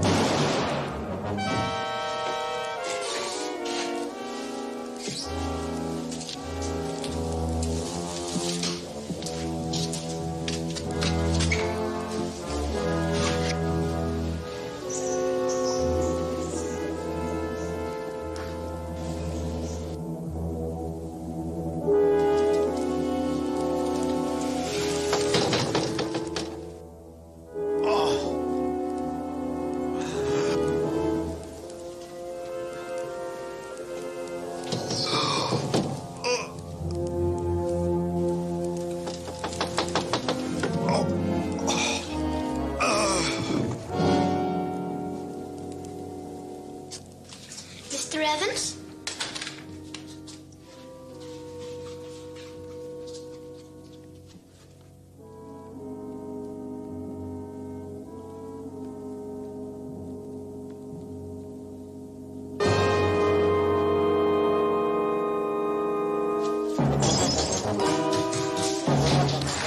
Help!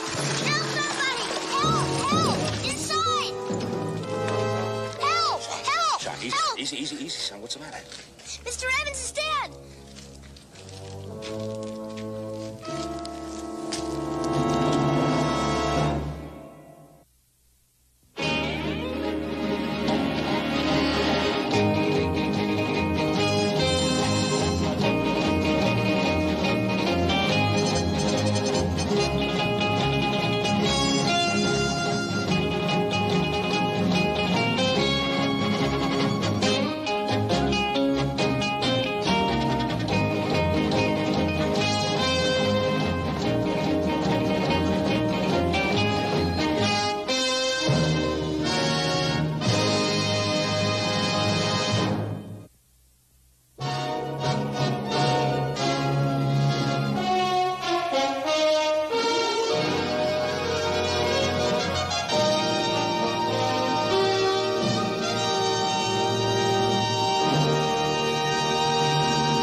doing here? That old man, leave him alone. Sure, what's going on? Right now.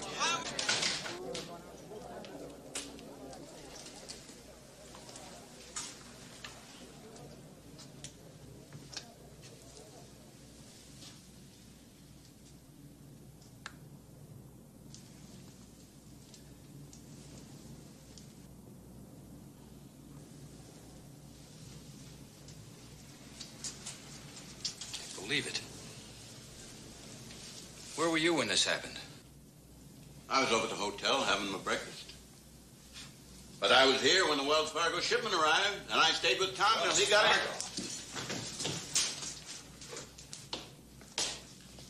The pouch is gone. We already looked for it. Well, that's just fine. My cashier murdered, $121,000 stolen. You know, this is your fault, Roy. Mine? There isn't any doubt about who did it, is there? You remember what I said when Cully Mako rode into town? If I told you once, I told you Sam, 75... you told me, that's right, several times that you wanted Cully Mako locked up. But he'd broken no law. What do you call this? And he swore to kill me and Ben. What are you gonna do? Wait till he does that too before you catch him and hang him? Now listen, Roy. Sean, think clearly now. Did you see anybody around the bank when you come in here with a coffee? No, sir. Nobody. And was the door, was it open? Kind of. It opened when I tried it. Did Mr. Evans say anything? No, sir. He just was all still and scary. Then you just run for help. As fast as I could. Thanks, boy. You done the right thing. Now it's time you be getting home, because your ma's going to be worried about you. Wasted time. You should be out looking for Cully Mako. Roy's got deputies out looking for him. Deputies? What we need is a posse. Sam, I'm going to organize 2 posses. I'll lead one, and I'm counting on Ben here to lead the other. Oh. Yeah, sure. Well, Joe's in San Francisco. I'll have Hoss and Candy ride with us. Good. He won't tell nobody nothing. Hey, there's the sheriff. Sheriff, what's going on? He won't tell nobody nothing. Give a chance. I'll tell you, boys, I'll tell you. The bank was robbed, and a man that we all respected, Tom Evans, was murdered. First time in months I haven't met the Wells Fargo coach. Could have been me. You see, I told you something was going on. Oh, look here, that's terrible. He's a good old boy.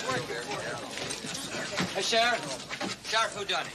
We don't know for sure, but I want Cully Mako brought in for questioning. Cully Mako, I just seen he's been hanging around town here last week. Man, I'm going to need 15 to 20 good posse men, armed and ready to ride. You bring bedrolls, my office will furnish the grub and the cooking gear. How soon, Roy? Just as soon as I can get these men sworn in.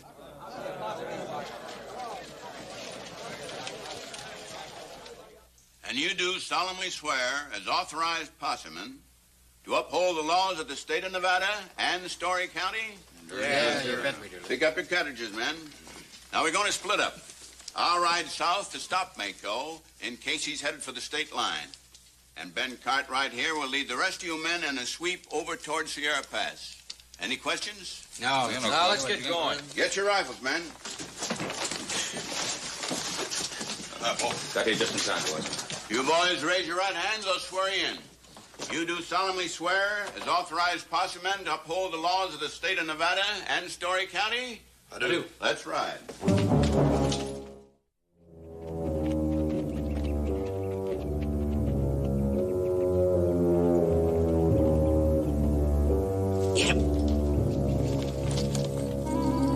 Spread out. Search that whole slope and the flat beyond. Anybody sights Mako, fire 3 shots.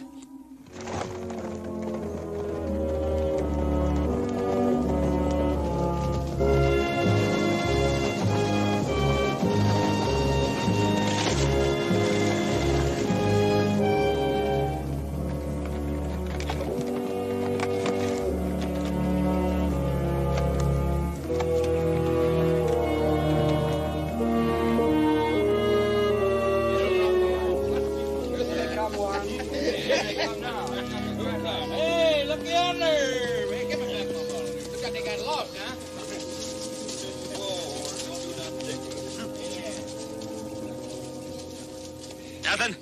Covered the flats and the Tules west of the river. Not a sign of Mako.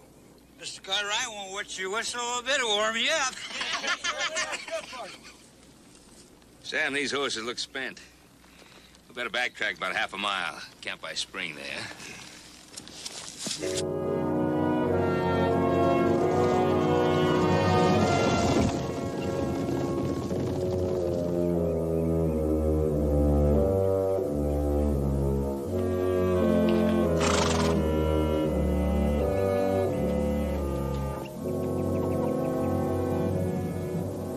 Golly.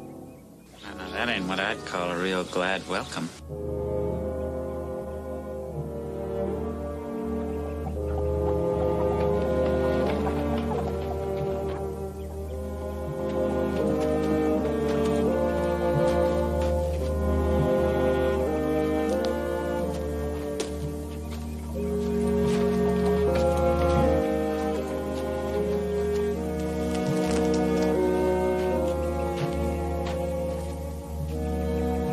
Calvin?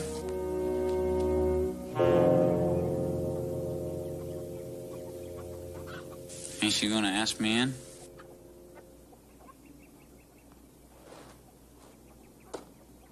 Thank you.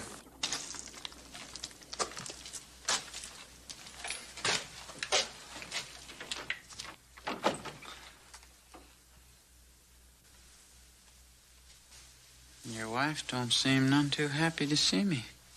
She holds with the law, Cully. We both do.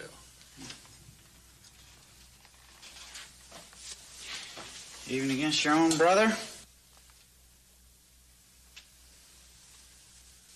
You know, there was a time when I used to hold with the law, too.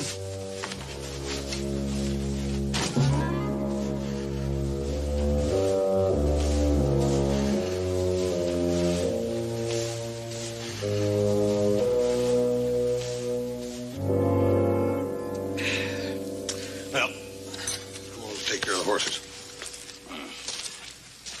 Some more coffee? Yeah.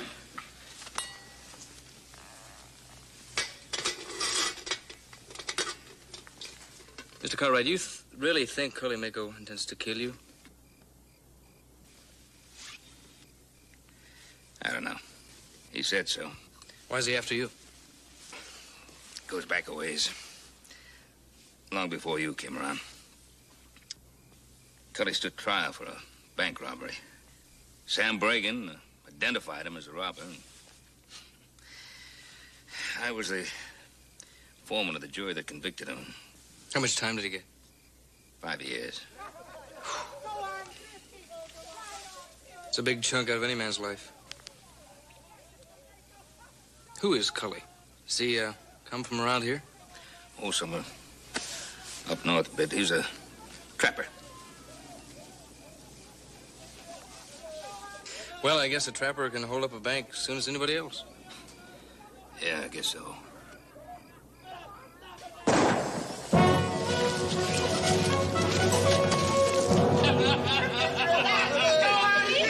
Bud, do I have to? Go ahead, test it. Bud, Give you it a don't try. get Try it on. Test it for Mako. Come on, go ahead. Test it for Mako. Come on, Bud. Go ahead. Buzz. Here we go now. Buzz! Oh, yeah, Mr. Cartwright. Get that man off that horse. We're just practicing a little, Mr. Cartwright.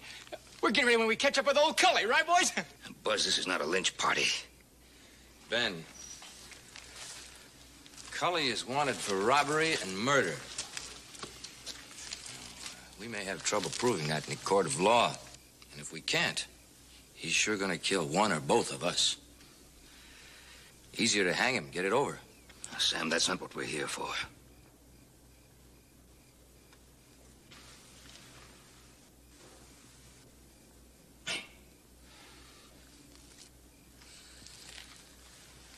Buzz, you heard Mr. Cartwright. Turn him loose. Sure.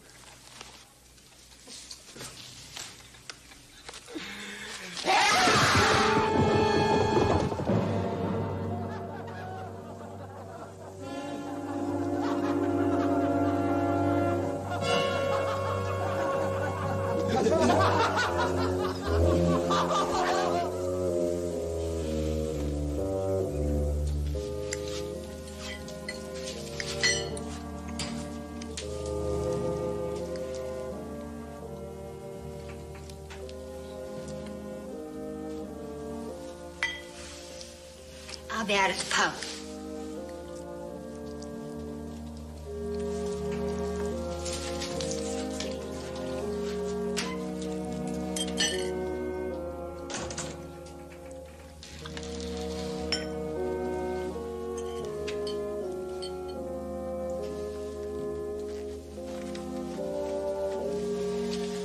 Sure took good care of it. That's the least I can do. Well, I'm gonna take this. You can have these. I'm gonna need some shells, and I'm gonna need a carrying sack.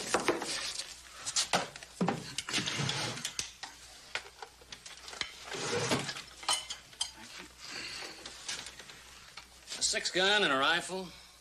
Now I got a shotgun. And do me a little hunting.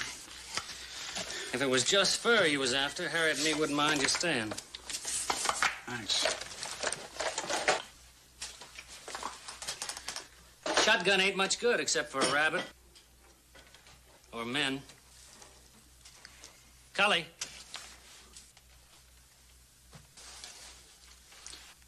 The past is best forgotten. That's what you always said, Kevin.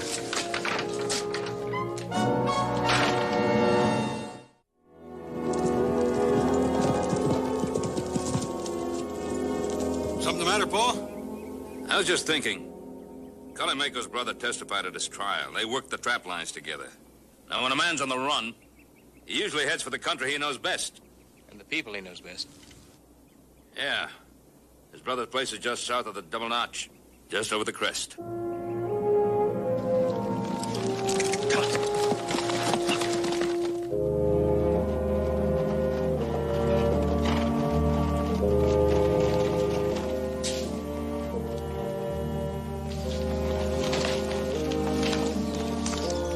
Ma'am?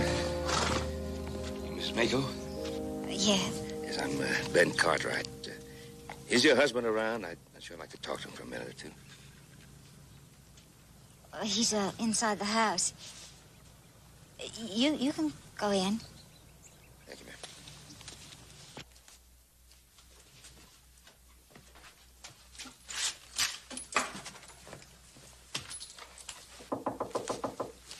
Come in. Howdy. I'm Ben Cartwright. I remember. You were the foreman on a jury.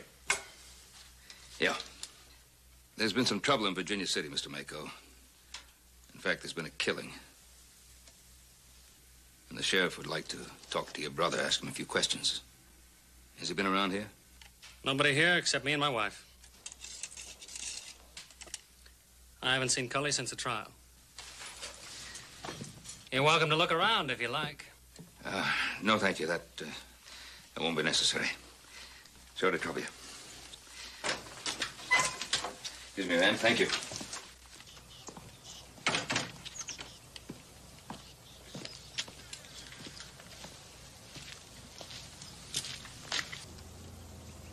Two people live here, 3 plates on the table. He's been here and gone, but he hasn't got too much of a head start.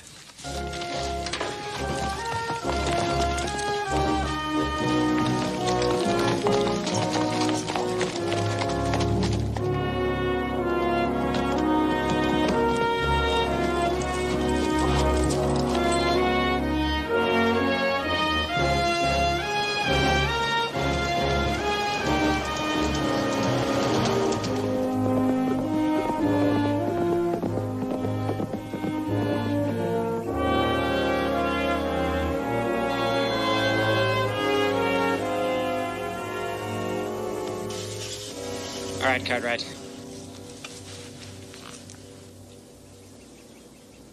You make one move and you're gonna be dead right now. Now get up slow.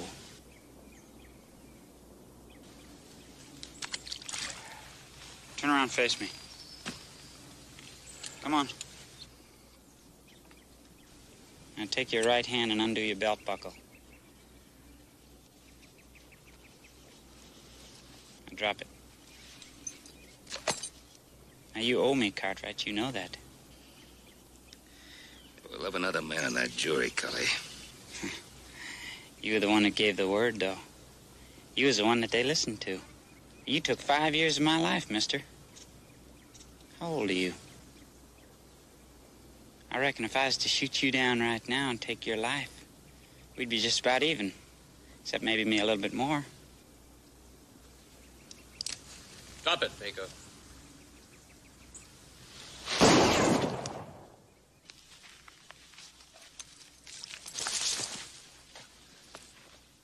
Now what? We've been deputized to take you back into town, Cully. For what? Murder and robbery. I didn't hear you name the person I was supposed to have killed. Tom Evans. The Tom Evans that works in Bragan's bank? Somebody shot him? That's right. And robbed the bank. Where's your horse? Over there. Candy?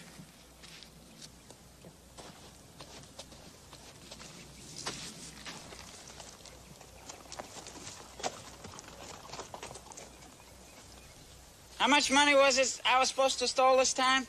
$121,000. Well, that's an important lot of money. That should make me an important man. I tell you what, let's do. Why don't you all go in my saddlebag here and get it out, and let's divide it up and make us a deal.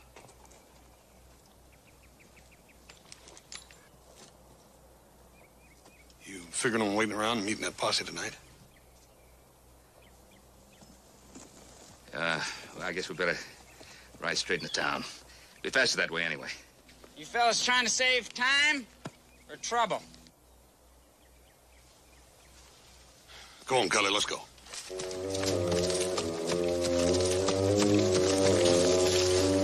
Candy, you ride point. Yeah.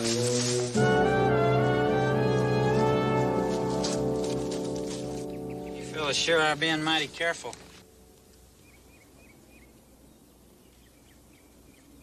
I keep telling you I didn't do anything. Now, why are you taking me in? Now, Cully, you're in town for 4 days. And the moment something happens, the moment there's a murder, the moment the bank is robbed, you disappear.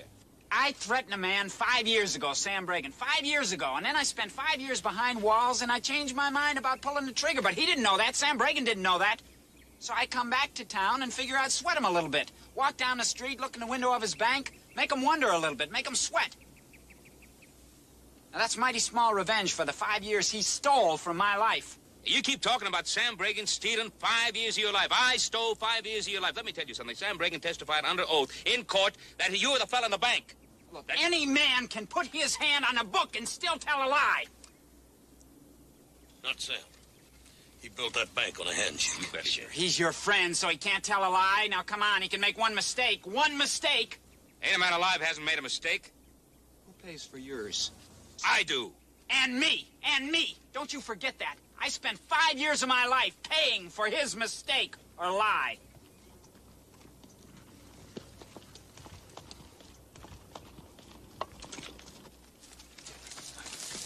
They're up ahead, resting their horses. Did they see you? Afraid so. Well, come on.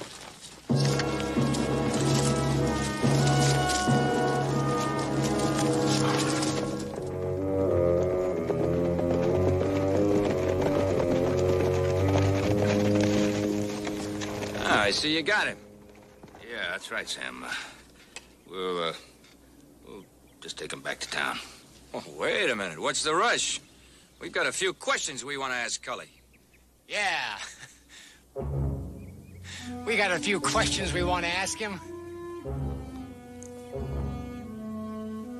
Yeah!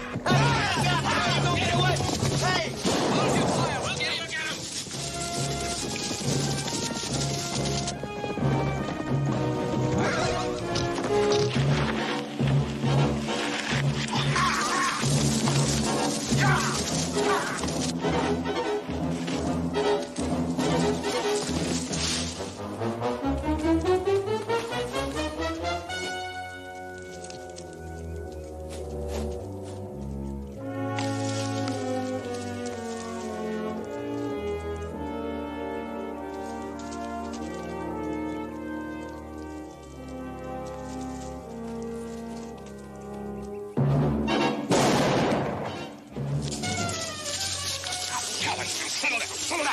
Just trying to help you. Trying to get you back safe so you can have a fair trial. You'll get a trial, but not the kind you mean.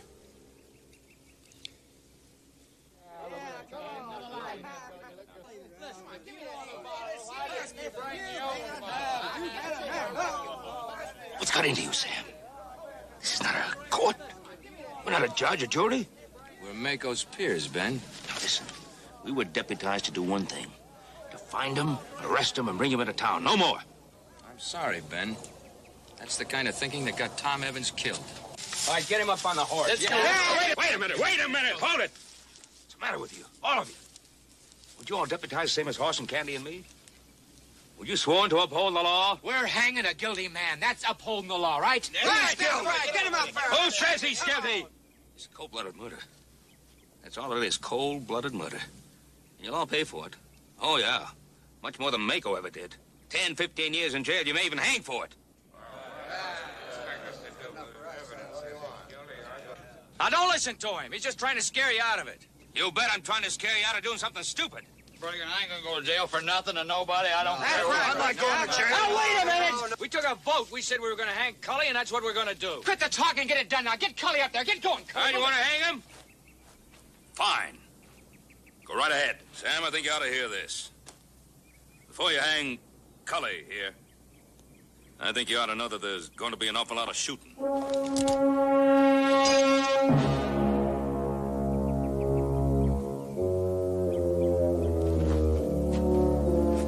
You're going to have to kill all three of us before you get to him. So you better get your guns out, all of you. Come on, get them out. Go ahead, pull the trigger. You too, Sam.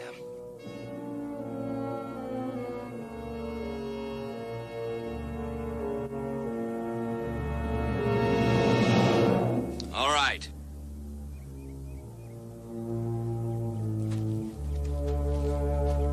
We'll leave it to the jury, like last time.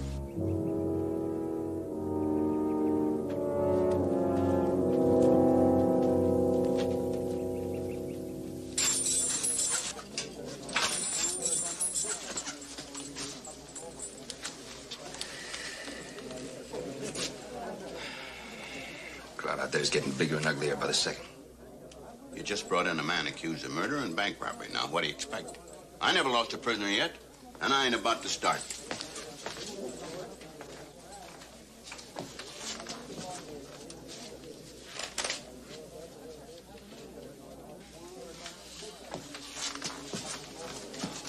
It seems like most folks out there feel like the same way we do. Hang Cully quick, get it over. Ain't that too bad? Good night, Ben.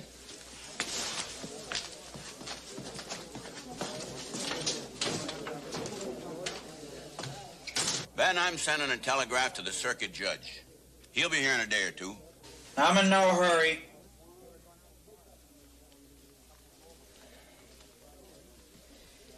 Cully?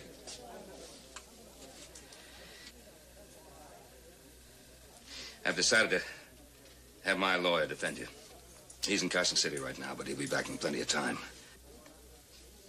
And you'll have a fair trial, I can tell you that. Will I? Last time I stood trial in this town, I got 5 years for something I didn't even do, and that was just robbery. This time it's murder. Now, you hear that crowd out there, and you know what kind of trial I want to get to. Thanks for saving my life so that they could hang me legal.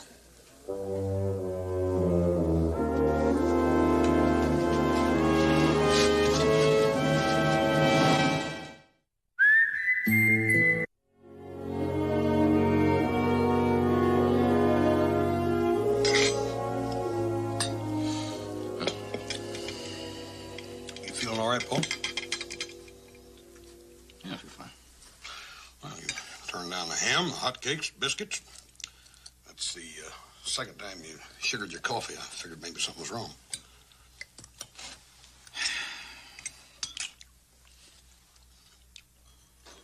Two robberies. $40,000, $121,000. And all that money just disappears. You know what the folks around town are saying about Mako, that he stashed that money off someplace. Do you believe that?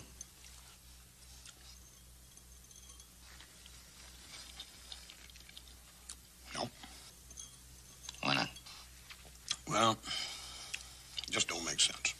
Now, if a man robbed a bank once, got off $40,000, stashed it away, got caught, went off to jail, did his time, come back, he'd get that money and go off someplace where he could enjoy it. But to come back and rob the same bank again and make double trouble for himself, it just, for some reason or other, it just don't make sense. That's the third time you've sugared that coffee, Paul.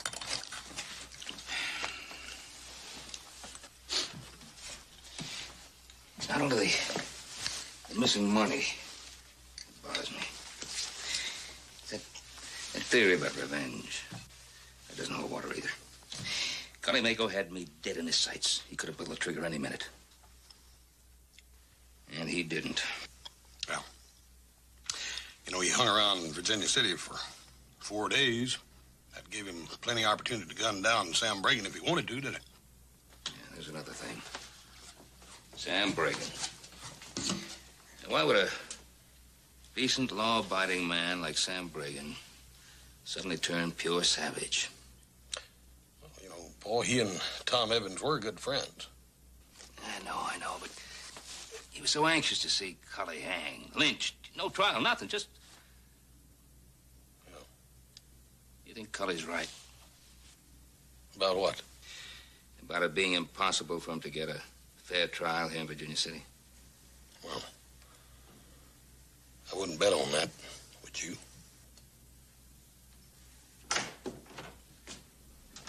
I sent the wire, Mr. Curry. Oh, good. Have some breakfast, Candy. Yeah, there was plenty left. All Paul had was a little coffee with his cup of sugar. Candy? Did the sheriff say anything about when the circuit judge might be arriving? He'll be here tomorrow. Yeah, they're in a big rush, ain't they? Well, if you ask me, the verdict's in already anyway. The town's in a hanging mood. Bragan, Buzz, Grifty, the other men in that posse, they're going to do everything they can to keep it that way.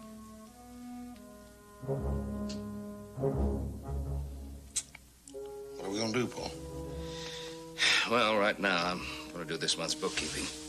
And this afternoon, I think I'll ride into Virginia City and see if the answer to that telegram Candy sent is waiting for me. I changed my mind. I think I'll have a cup of that sugar.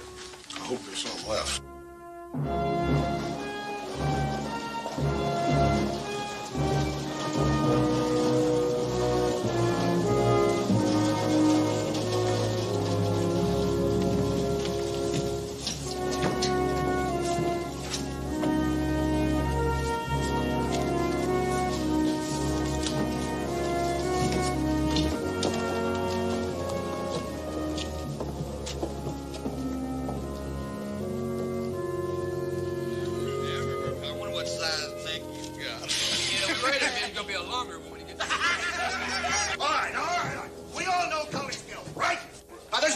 About that. Is that right? No. All right. Only difference is here now on the trail. Now we're going to do it all legal. Yeah. I wouldn't mind pulling on that rope myself. One other difference. How's that? Even Mr. Cartwright can't object. Oh, no. Mr. Cartwright, you spoke up a lot out there on the trail. How come you ain't speaking up in here? Out on the trail, Cully Mako's safety was my responsibility. Right now, his future is in the hands of the court. And a jury. Let's not forget about the jury. Our jury, and it's all nice and legal. Future, huh? A real short future. Bo, Cully's gonna dance himself a little old jig. The only trouble is he ain't gonna have nothing to stand on but air. Ben? Been waiting for you. Boys are really talking it up. These things are like grass fires. They get real hot and they go right out. Not always in time. This crowd's whiskey fed. I wonder who's buying the bottles. I believe I could make a good guess. I believe I could, too. Carson stage. Hey there, more than an hour late.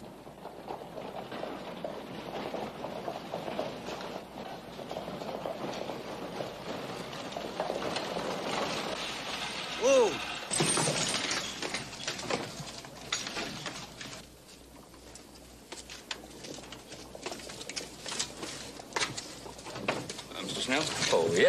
James Snell. Yes, I'm Ben Cartwright.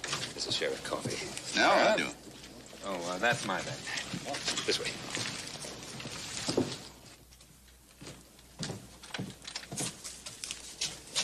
I'm sorry, sir. We're closed. Oh, I wanted to talk to Mr. Bragan. That's all right, Phillips. We've always got time for Ben Cartwright. Thank you. Ben, glad you came in. I owe you an apology. If you hadn't come in today, I was going to ride out to the Ponderosa. Thank you for not letting me make a fool of myself. No thanks necessary. On the contrary, if it hadn't been for you, Cully Mako would be dead now. And a large share of the blame would be mine. Sit down, Ben, please. See, Tom Evans was my close friend. Worked for me for many years. The brutality, the way he was killed. And it shook me deeply. But even that's no excuse, Ben. I'm sincerely glad you stopped the lynching. And I'm glad that Cully's going to stand trial in a court of law. Well, I'm happy to hear you say that, Sam. I need your help making sure that it's really a fair trial. Excuse me, Mr. Bragan. Will there be anything else? No. That'll be all, Wes. I'll take care of the vault. Excuse me, man. See you in the morning. Right, take it easy.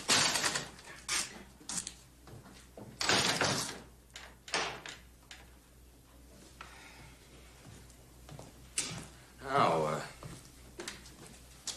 how can I help, Ben? Well, you can help by trying to quiet a lot of this wild talk that's whipped this town into an uproar. Buzz and grifty. Yeah. Yes, I've heard some of that. I'll do everything I can. Thank you. Well, murder trial or no murder trial, you know, life still goes on. I've had a timber deal on the fire that came to a boil today. Buying and selling? Buying, $20,000 tract.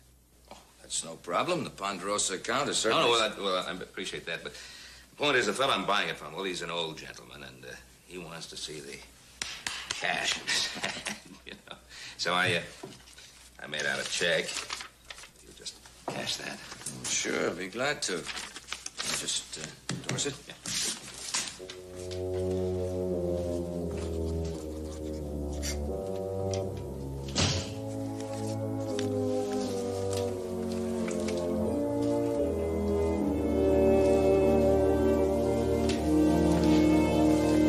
I never will understand how some of these old codgers still don't believe in banks.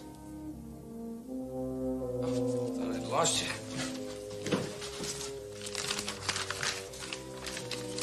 There we are. I'll just look these over first. You mean count it? I'm sure all the money is here. I just want to check something else.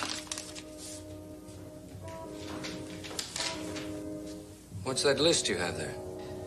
These are the serial numbers of those bills in that $121,000 Wells Fargo shipment. That money was stolen. I know.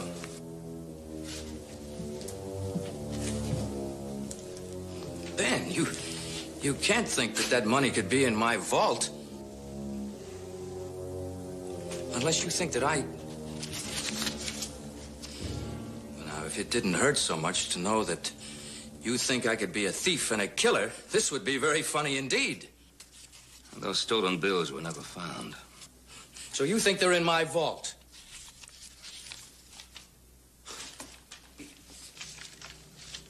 You believe Cully and suspect me. Ben, I'm amazed.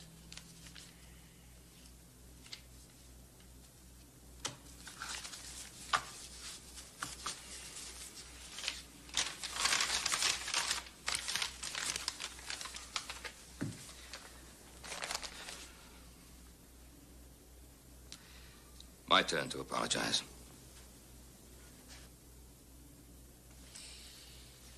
I'll give you back your own words. No apology necessary. You only did what you thought you had to.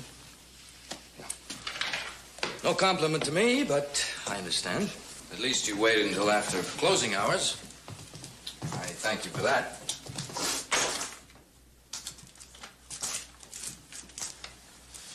Good afternoon, Mr. Bragan. Good afternoon. I think you know Mr. Snell, Chief Bank Examiner for the state of Nevada. Well, yes, of course, but I've asked Mr. Snell to examine the money in the vault and your books. As one of this bank's chief depositors, I've asked for a special audit.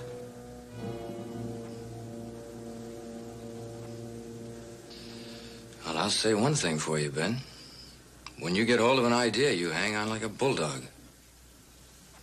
My pleasure, sir. Step this way. Certainly. Oh, Mr. Snell, I'm really going to enjoy this. Because when you're through, Ben Cartwright is going to have to buy me the finest bottle of brandy in Virginia City. I assume you'd like to check the cash first, if you please. Right this way.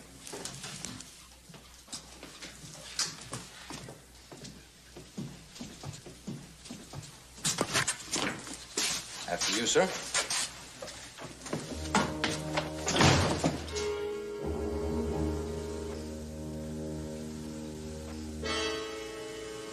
You win. And you lose. Sam, I know you're not going to get away with this. Never mind that. Unbuckle your gun belt. Come on, hurry up.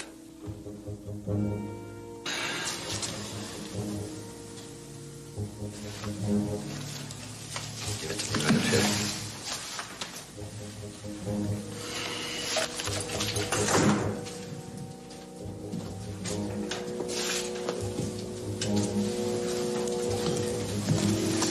Now take the money. Put it on the counter. Move away. Need this 20,000. All right, Ben, you're coming with me. Into the street and out of town.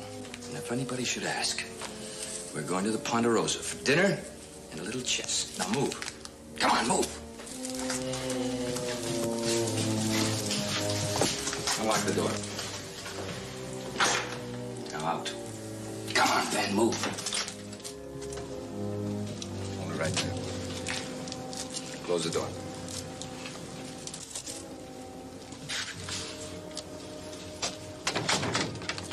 Turn left, up the street. Come on, move.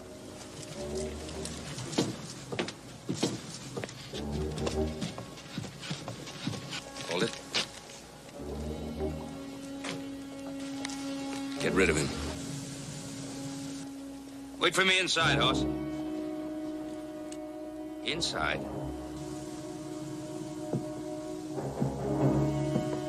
All right, turn around. Back up the street. Come on.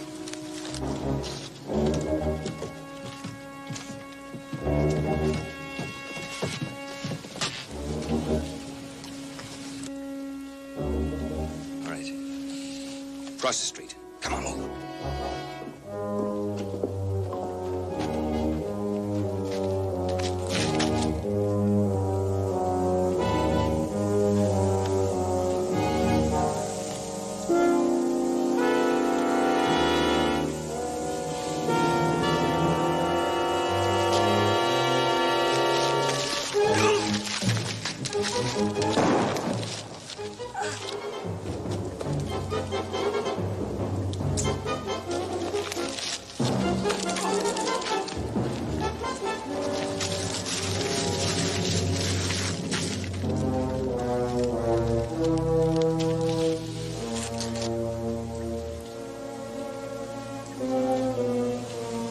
Had to do it, Ben. I didn't know where to turn. I had shares in all the wrong mines. I kept losing. I didn't know how to cover up anymore. And I had to protect the depositors. You too, Ben. Ben, please, I don't want to die. Please, I don't want to die. Ben, please.